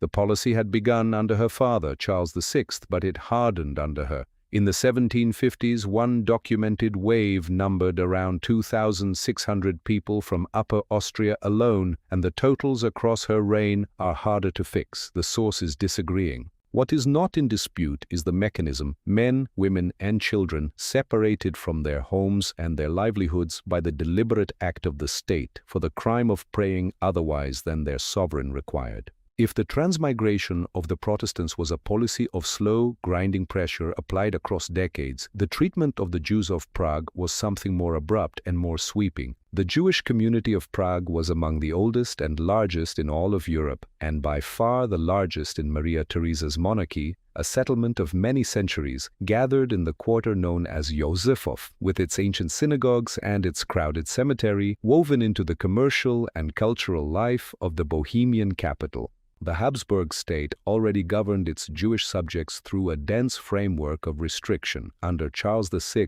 the so-called familiance laws had capped the number of Jewish families and permitted only the eldest son of each to marry, a measure designed to hold the population down by statute. Then, in the winter of 1744, in the midst of the war for her inheritance and with Prague only lately occupied and abandoned by the Prussian and French armies, Maria Theresa accused the city's Jews of disloyalty and of collusion with the enemy, an accusation for which no proof was ever established, and, on the 18th of December, signed an edict expelling the entire community. She did so as Queen of Bohemia in her own right. The imperial title her husband would carry lay a year in the future, and the decree was hers alone. The order was sweeping. The Jews of Prague were to be gone by the early weeks of 1745, and the decree soon extended in principle to the whole of Bohemia. Estimates of the number driven out vary widely, from around 10,000 to as many as 20,000 across the community, and the exact figure cannot now be recovered. What is certain is that a population reckoned in the many thousands was ordered from homes their families had held for generations, in the depth of winter, by the signature of the sovereign. It was an act of state antisemitism, and it must be named plainly as such, not the excess of some subordinate, but the considered decision of the ruler herself. The consequences fell first upon the exiles and then upon Prague. The removal of so large a part of the city's merchant and artisan population struck hard at its trade and its revenues, and the damage did not go unnoticed. Petitions came from within the monarchy. Intercession came from abroad, from foreign courts and mercantile interests to whom the ruin of the Prague community was both injustice and disruption. Maria Theresa did not relent easily. Her resistance to reversing the measure is a matter of record, but the economic reality bore down, and within months she began to give ground. From May 1745, Jews were again permitted to reside in Bohemia, outside the capital, and by 1748 they were allowed back into Prague itself. It was not a pardon, and it was not a restoration of what had been taken. The return was purchased under a heavy special tax levied on the community for the mere permission to exist within her lands, and hedged about with the old limits on where they might live and how many of them might marry. The framework of suspicion and state-managed exclusion survived the expulsion intact. It is true, and it belongs in the record for accuracy, that in 1762 she forbade the forced baptism of Jewish children against their parents' will. But such a measure stood alongside the expulsion. It did not undo it, and it cannot be permitted to soften the plain fact of what she had ordered in 1744, the same conviction that the sovereign was answerable to God for the moral condition of her subjects reached in these years into their private lives. Around 1751, Maria Theresa established in Vienna the body remembered as the Chastity Commission, the Kirchheitskommission. It was no symbolic gesture. It was a working arm of the state that deployed police and a network of paid informers to detect and punish conduct she judged sinful, prostitution above all, but adultery too, and irregular liaisons of every kind. Its reach was not confined to the poor or the marginal. It intruded into respectable households and, notoriously, into the affairs of the nobility, until foreigners at the Viennese court remarked with unease upon the surveillance of private morals in the capital. For something like 2 decades it pursued its work, an expression of the same absolutism that governed her wars and her taxation, the belief that the crown held a God-given warrant to police the bedroom of the subject for the good of the whole.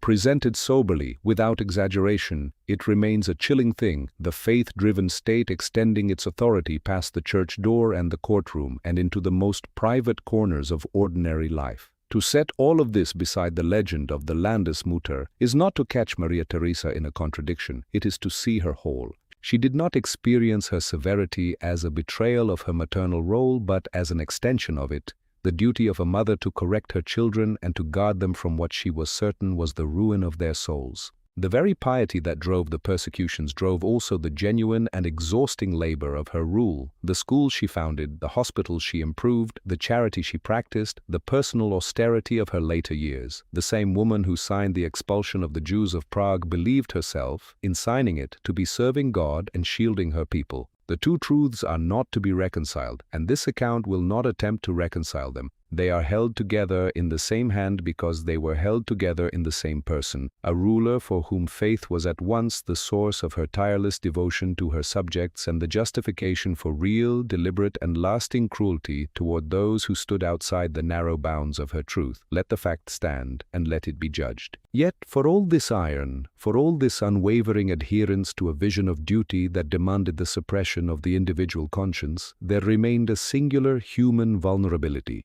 Throughout her life she had played the game of dynastic politics with the cold calculation of a master, treating her children as instruments of state, her provinces as assets to be defended, and her enemies as obstacles to be ground down. She had proven herself capable of outmaneuvering the greatest minds of her age, and she had built a state that reflected the granite of her own character. But even this will of stone had one place where it could still be broken. Not by Frederick, not by any army, not by any argument of the age, but by a single quiet death in the summer of 1765, in a town among the mountains, that took from her the one person she had ever loved without calculation. The court had gathered at Innsbruck in the summer of 1765 for the marriage of the Archduke Leopold to the Spanish Infanta Maria Luisa, a celebration meant to be the crowning moment of a season of dynastic progress. The festivities were grand, a characteristic display of Habsburg pageantry designed to project the vitality of a house that had weathered decades of war and emerged under Maria Theresa's iron stewardship more centralized and secure than it had been in a century. Francis Stephen, the Emperor, appeared in his usual spirits, moving through the receptions and the theater with the ease that had defined his life. He was a man of the world and an unusual figure at the head of a great Catholic dynasty, a Freemason, a collector of coins and minerals and natural curiosities whose cabinet would become one of the foundations of Vienna's imperial collections and, above all, a financier of real gift. He had reorganized the private fortune of the family and multiplied it many times over, running manufactories and supply contracts and investments with a shrewdness that kept the household rich while his wife governed the state. He had never been a ruler and had never greatly wished to be one. The sovereignty was hers, the crowns were hers, and he had long since made his peace with the role of consort, companion, and man of business. He and Maria Theresa had navigated the complexities of their union, the pressures of the throne, the constraints of his position, the infidelities that were common knowledge and that she endured in silence, and through all of it the bond between them had remained the bedrock of her existence. They had been married nearly 30 years and had brought 16 children into the world together. On the 18th of August, the city was alive with the noise of the wedding. Francis had been complaining of a heaviness, a tightness that had dogged him for days, but he had waved away the concern of those around him. He went to the theater that evening and tried to move through the life of the court as he always had. Late in the night, passing through the rooms of the palace with his son Joseph near at hand, the end came without warning. He collapsed, and before a physician could do anything for him, the life that had been the anchor of Maria Theresa's private world was gone. He was 56 years old. What had been prepared as a wedding became, within hours, the sudden business of an imperial death. The great triumphal arch the city had raised to honor the marriage, the Triumphpforte, was left to carry the whole reversal in stone, finished afterwards so that its southern face celebrated the wedding and its northern face mourned the emperor who had died beneath it. Joy and grief fixed forever on the same monument. The shock was absolute. In an instant, the woman who had spent 25 years balancing the burdens of an empire against the demands of a marriage was left to face the world without the one companion she had chosen for herself. The reports of the days that followed describe a transformation as public as it was profound. The woman who had been the vivid center of the Viennese court drew a veil over her own existence.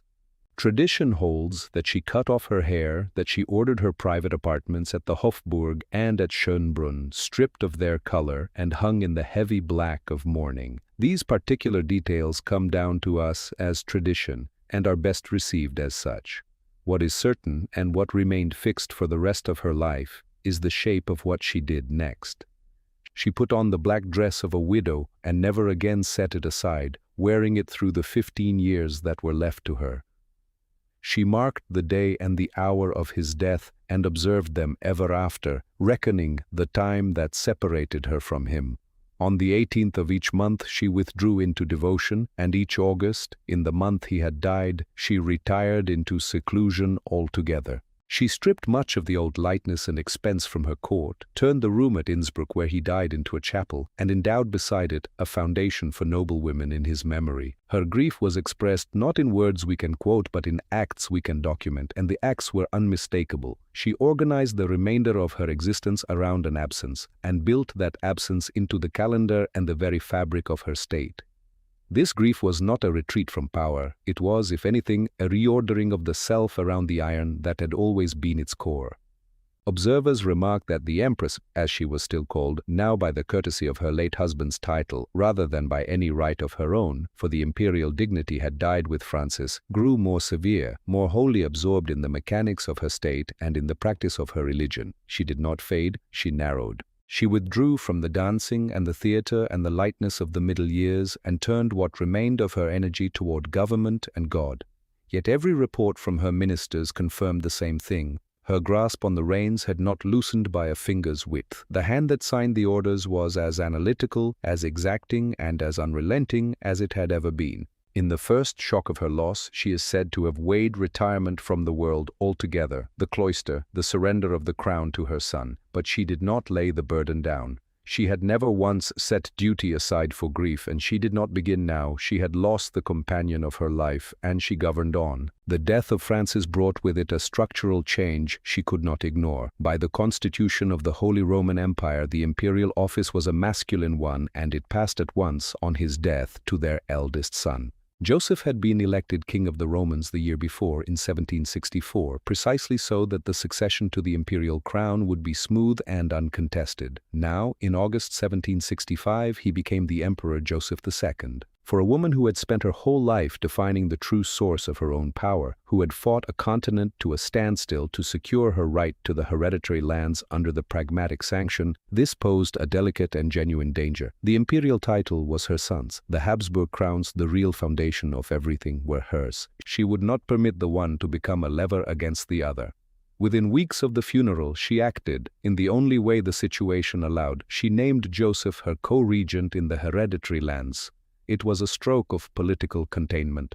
By elevating Joseph to the co-regency, she formally acknowledged his new standing and gave him a real share in the government he would one day inherit whole, a hand in the army, a voice in the council, a place at the center of affairs. But by keeping the levers of administration, the treasury, and every ultimate decision firmly in her own grip, she ensured that he remained the junior partner in the enterprise.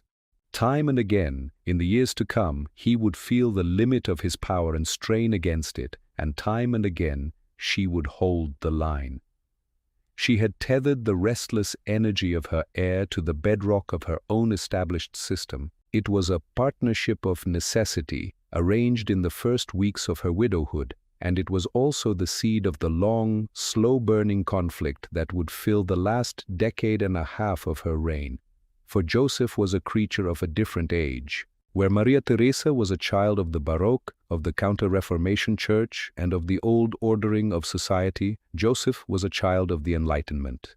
He was a man of logic and cold reason and a profound impatience with the traditions his mother held sacred. He looked at the empire she had built and saw not the triumph of a sovereign but a sluggish, over-pious, inefficient machine that wanted stripping down and rebuilding on rational lines. He found her religious devotion an obstacle to progress, her caution a failure of nerve, her reverence for ancient custom a dead weight upon the state. He admired the very things she distrusted most: the lean efficiency of Prussia, the sharp new philosophy of the French, the rule of cold reason over inherited custom, and he made no secret of it, least of all to her.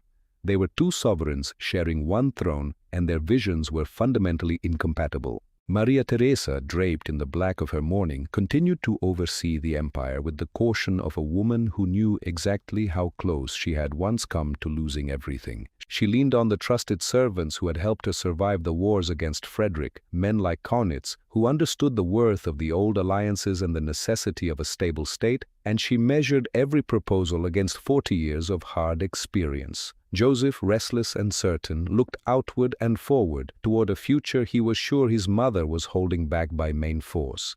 Each reform he pressed was filtered through the lens of her caution. Each demand for speed met her deep, pious, deeply ingrained resistance. The collision was not a matter of temper. It was two philosophies of rule, bound together under one roof and unable to be prized apart. She never left off mourning him. For the 15 years that remained to her, she wore the black of a widow, kept the anniversary of the hour he died, and carried her grief like a second crown she would never set down. But Maria Theresa did not stop ruling. Grief and government had always lived side by side in her, and they did so now. From that day she reigned as a widow in black at the head of her great state. And she did not reign alone. At her side now stood her eldest son, the new emperor, and her co-regent, Joseph. Brilliant, restless, impatient, and utterly certain that everything his mother believed was already old, already dying, already wrong. The last struggle of her life would not be fought against Frederick or France or any foreign power. It would be fought at her own council table, against her own child. The death of Francis Stephen did not merely leave a void in the Habsburg. It fundamentally altered the geometry of power within the Habsburg state. With her husband gone, Maria Theresa elevated their eldest son, Joseph, to the rank of co-regent in the hereditary lands. It was intended to be a partnership of continuity, a way to anchor the succession and to school the young man for the crushing weight of the crowns he would one day wear alone. Instead, it inaugurated 15 years of profound, often bitter intellectual and political collision. The mother and the son were bound together in a shared government, yet they were divided by a fundamental incompatibility of vision that turned the imperial court into a theater of competing philosophies, and made the last struggle of her life a contest not with any foreign power, but with the heir at her own council table. Joseph was a child of a different season. Where his mother was built upon the bedrock of the old world, the world of divine right, of absolute faith, and of the inherited social order, Joseph was a creature of the Enlightenment.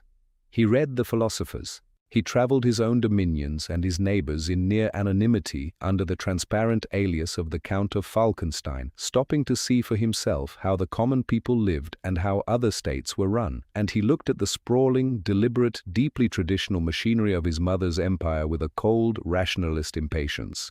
He admired the efficiency of the Prussian state. He saw in Frederick the man who had torn Silesia from his mother's grasp and made her life's great wound, a model of the modern, secular, energetic sovereign. To Maria Theresa, who had spent her whole life defending her lands against that same Prussian king, her son's open admiration for the enemy was close to a personal wound, an affection turned toward the very man who had cost her most. The rift ran into every corner of the administration. When Joseph pressed the case for religious toleration, arguing that the conscience of the subject was a private matter with which the state had no business, Maria Theresa recoiled. To her, this was not progress. It was a dereliction of her first duty to God. Her faith was not a set of opinions but the governing principle of her life, and she held with complete sincerity that a ruler who permitted heresy to spread within her borders was calling down divine punishment upon her people. She judged Joseph's radicalism reckless, a danger to the stability she had bled to build. He judged her caution a superstitious tether keeping the empire mired in a stagnant past. So intractable did the disagreement become that mother and son took at times to governing by written memorandum, arguing on paper even when they stood beneath the same roof. And more than once Joseph, exasperated past bearing, offered to resign the co-regency altogether, an offer she would not accept, for she meant to keep him bound and beside her, where his energies could be watched and checked. The court itself splintered, ministers and courtiers drifting toward the mother's party or the son's. Yet even in the midst of this fractious co-regency, the state went on evolving, for Maria Theresa was a ruler who listened to talent and knew reform when she saw its use. She allowed the brilliant Wenzel Anton von Kaunitz to press a program of modernization that often ran with the current of Joseph's own aims, even as she insisted on tempering its pace. Together, they overhauled the tax system, strengthened the central bureaucracy, and continued the slow, grinding work of dismantling the most archaic vestiges of the feudal order. In 1774, she promulgated a sweeping general school ordinance, a landmark that set out to bring elementary education within reach of children across her lands, driven by the conviction that a more capable population would better serve the state. After a peasant rising in Bohemia in 1775, she issued a patent regulating and limiting the labor that serfs owed their lords, a cautious step, not an abolition, but a genuine reach of the crown's protection into the countryside. And in the machinery of justice, she moved at last against one of its cruelties. Pressed by reforming jurists such as Joseph von Sonnenfels and by the changing conscience of the age, she brought the use of judicial torture to an end, abolishing it formally in 1776, some years after her own criminal code of 1768 had already begun to hedge it about with restriction. These were not the acts of a sentimental matron. They were the acts of a cold-eyed administrator who understood that a modern empire required modern tools to survive. The hardest test of her conscience, however, came in 1772 in the form of the first partition of Poland. The Commonwealth of Poland-Lithuania was crumbling, a victim of its own internal paralysis and the appetites of its powerful neighbors. When the scheme for a partition was laid before her, Russia and Prussia already moving to help themselves to great slices of a weak and defenseless state, Maria Theresa found herself facing a choice that struck at the very heart of her identity as a Christian sovereign. She did not wish to be a robber among robbers. She understood the partition to be a flagrant injustice, a violation of the rights of a sovereign kingdom, and she said so plainly and in writing, protesting the immorality of the seizure and recording her distress in her own hand. Her counselors, Joseph and Kaunitz alike, argued back with the relentless logic of power. If Austria stood aside, they told her, Prussia and Russia would simply divide the spoils between the two of them, and the Habsburgs would emerge from the affair diminished, encircled, and weaker against Frederick than ever before. It was a trap of necessity. Maria Theresa looked at the map and at the reports of her generals and at the cold arithmetic of the European balance, and she would not let her rivals grow at her expense, not even at the price of a stain she detested. She agreed to the partition, and the province of Galicia, with the lands of Lodomeria, was incorporated into the Habsburg domains. It was the moment her lifelong antagonist, Frederick of Prussia, chose to strike with his characteristic razor-edged malice. He watched the Empress lament the injustice of an act from which she was busily profiting, and he made of it the most famous remark ever passed upon her, that she wept, but she took. Elle pleure mais elle prend. The jibe must be weighed with its source in full view. Frederick was her enemy of a lifetime, the sharpest and most hostile witness she ever had, a man who had built his career on the cynical use of others and who meant the words to mock her piety as a hypocrite's mask. In his own correspondence, he set himself and the Empress Catherine down, with cheerful cynicism as so many robbers, and affected an amused wonder at how Maria Theresa contrived to quiet her confessor while she pocketed her share. It was an enemy's verdict, and it was meant to wound. And yet it stung precisely because it caught the duality that had defined her entire reign. She was indeed both of those things at once. The woman who genuinely prayed for the souls of her subjects, and who with the same hand signed the orders that moved armies and annexed provinces. The tears were not a performance.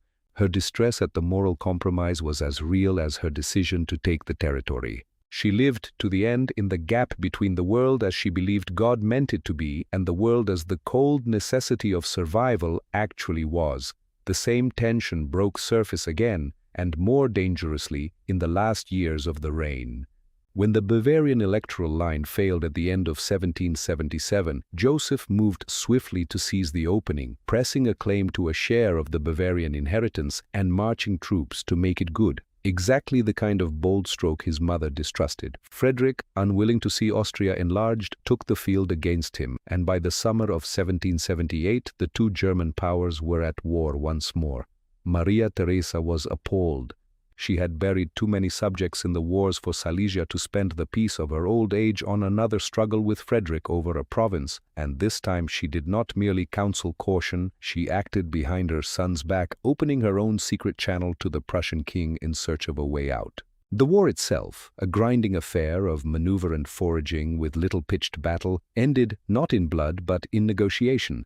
By the Peace of Teschen in 1779, brokered with French and Russian mediation, Austria drew back its larger claims and kept only the modest district of the Innviertel. Joseph felt himself overruled and humiliated by his mother. Maria Theresa had done, one last time, exactly what she had done all her life. She had chosen the survival of the house over the glory of the gamble. As the decade wore to its close, the Empress showed at last the toll of her long labor. She was heavier now, her breath short, her mobility failing, the relentless pace of detail that had been her signature beginning to wear even her down. She had outlived most of those who had stood beside her in the dark days of 1740. She watched the world of her youth fade and be replaced by the sharper, colder, more rational age that Joseph so eagerly awaited. Frederick still held the throne in Berlin, a constant mocking presence on her northern border, grown old himself but unbudged, and Maria Theresa remained, as she had been for 40 years, the anchor of her house, the one figure whose word could still bridge the widening gap between the old world and the new. She wept, Frederick said, but she took, and the terrible thing about the jibe was that it was true. She had called the partition of Poland a robbery, and she had pocketed her share of the plunder all the same, because the alternative was to let her rivals grow stronger while she stood by clean and weak. The tears were real, the taking was real, and she was to the very end both women at once, the conscience that wept and the sovereign that seized. She was old now and tired and heavier every year, outliving the friends of her youth while her great enemy still ruled in Berlin. The long reign was closing at last. And in the cold late November of 1780, the woman who had outlasted every enemy but one lay down in the Hofburg for the final time, and all of Vienna held its breath. The final years of her reign were a slow, encroaching winter. The woman who had once danced through the nights of her youth, who had commanded armies and faced down the greatest generals of the age, found her vitality retreating into the heavy, aching frame that now defined her days.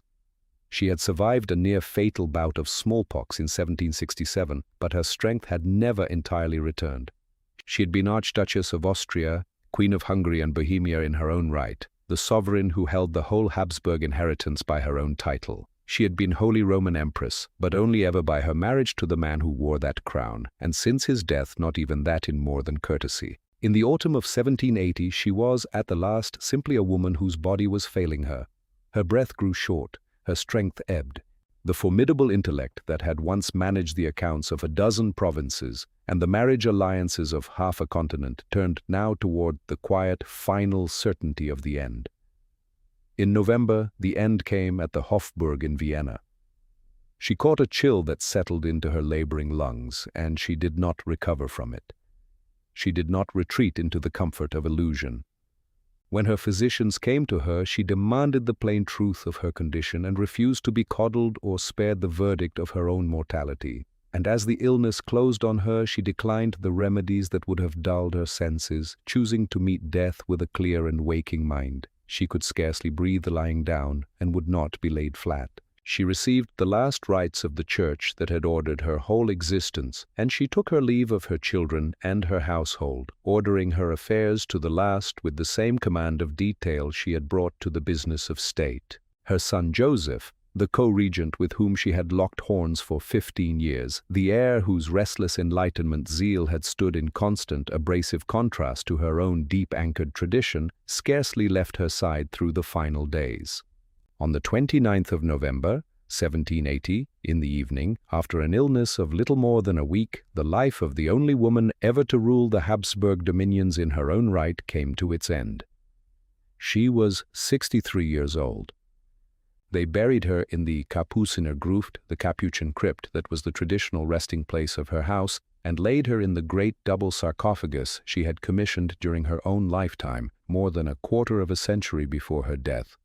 A vast rococo tomb wrought by the sculptor Balthasar Ferdinand Moll. It was a monument of bronze and stone that held two figures side by side, herself and Francis, reclining and turned toward one another as though at any moment they might wake and speak. In the years of her widowhood, she is said to have descended into that crypt more than once to sit beside the empty place that waited for her. For 15 years she had worn black in his memory, kept his rooms as he had left them, marked the hour of his death, and carried her widowhood like a discipline. Now she was restored to him in the silence of the vault, in the tomb she had built for them both when the loss was still unimaginable and the marriage still whole. Her death released the very forces she had spent her last years holding in check. Joseph, at last the sole master of the realm, moved with a velocity that startled the court. Within a year he issued his patent of toleration, extending a measure of freedom to Protestants and to the Orthodox, and soon afterward a separate edict easing the lot of his Jewish subjects, the precise toleration his mother had refused to countenance as long as she drew breath. He abolished serfdom across his lands, dissolved hundreds of contemplative monasteries whose life he judged useless to the state, and drove at the whole apparatus of church and custom with a systematic, impatient hand that swept aside the ancient arrangements she had been so careful to respect. He tried to accomplish in a decade what she had thought the work of generations, and much of it broke in his hands. His haste provoked open revolt in the Netherlands and bitter resistance in Hungary, and on his own deathbed, 10 years after hers, he would revoke a great part of what he had decreed. It was the deep irony of their long quarrel that the empire she left him was so thoroughly rebuilt, in its treasury, its bureaucracy, its army, that it could absorb even the shock of his reforms and survive them. The warm legend by which later ages would remember her, the Landesmutter, the mother of the nation, was in no small part a construction of the generations that came after, who needed a benevolent matriarch at the head of the dynasty and found her ready to hand in the portly, kindly grandmother of 100 sentimental prints, her children about her skirts, presiding over her people as over a household. It is not a fabrication, but it is a distillation, and like all distillations, it concentrates one flavor and boils the rest away. To weigh her life honestly is to hold two contradictory truths in the same palm and refuse to let go of either. It is true that she cared for the welfare of her subjects with a seriousness rare in her age. She founded schools, reformed the harshest of the laws, ended the use of torture in her courts, and felt a profound religious responsibility toward the people who lived beneath her crowns. She was the matriarch of a sprawling dynasty, a woman who loved her children and who, in the same motion, deployed them as the vital, strategic instruments of a state that had to survive in a merciless world. But one cannot speak of the mother without speaking of the iron. This was a sovereign who, handed a bankrupt and undefended inheritance at 23, had made herself into a master of realpolitik. She had watched Frederick of Prussia tear Silesia from her grasp, and she had spent the rest of her life in a cold, unremitting effort to win it back, an effort that failed and that left the one jagged, unhealed scar on her record. She was the absolutist who broke the power of the provincial estates and gathered every thread of authority into her own hands in Vienna. And she was the believer who held the existence of non-Catholic faith to be a stain upon the realm, who drove Protestant families into forced migration on the empire's eastern edge, who signed the expulsion of the ancient Jewish community of Prague, an act of state-sanctioned cruelty she never saw fit to repudiate, and who set informers loose upon the private lives of her own capital. The charity and the cruelty flowed from the same source, and she never troubled to separate them, because in her own understanding they were not separate at all. She was the woman who looked at the partition of Poland, an act of naked predation, and protested its immorality in her own hand, and then sat down at the table and carved out her portion all the same, because she had judged it necessary to the survival of her house. She wept as Frederick the Great had jibed, but she took. The cruelty of his assessment lay in its accuracy. She was never the victim of her circumstances. She was the architect of them. When she came to the throne in 1740, she had been a young woman of 23, handed a failing state by a father who had left her nothing but a hollow promise on a sheet of parchment. She had no army, no credit, no training, and no counsel. She was surrounded by men who assumed she would be a puppet, a minor figure to be shouldered aside by the first cold wind of war. Instead, she became the pivot on which the history of Europe turned for 4 decades. She took a loose medieval assemblage of separate crowns and jealous estates and forged from it a unified, centralized, durable great power. A standing army, a professional bureaucracy, a reformed treasury, a system of schools, institutions that would long outlast the woman who raised them. She never got Silesia back, that defeat she carried to her grave, but she did not lose the rest, and she handed on to her son an inheritance far stronger than the one she had received. Few rulers of any age, of any sex, did more with worse. The warmth of the legend was the face she turned toward her people. The iron was the substance beneath it. She was not a victim of her era, and she was not a saint of it. She was a ruler of the first order, a woman who understood that the survival of the state demanded a hand that did not tremble. The faith that moved her to provide for the poor was the same faith that justified the persecution of those who would not kneel at her altar. The love she bore her family was the same engine that powered her relentless dynastic ambition. The two were never at war within her. They were one thing, seen from two sides. She died as she had lived, clear-eyed, unbending, refusing to be spared the truth of her own end, on a cold November day in 1780. And they laid her beside the husband she had mourned for 15 years in the tomb she had built for them both. The empire she left behind was not the crumbling inheritance of 1740. It was a modern great power, and it would outlast her by nearly a century and a half.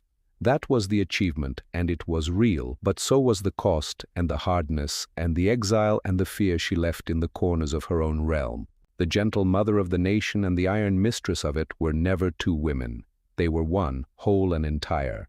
The faith that made her dutiful was the faith that made her merciless, and the will that saved the empire was the will that ruled it without pity. That is the truth the warm legend was built so carefully and for so long to soften. And it is the woman we have tried for these last hours to see whole, not the mother of the story, but Maria Theresa herself, exactly as she was.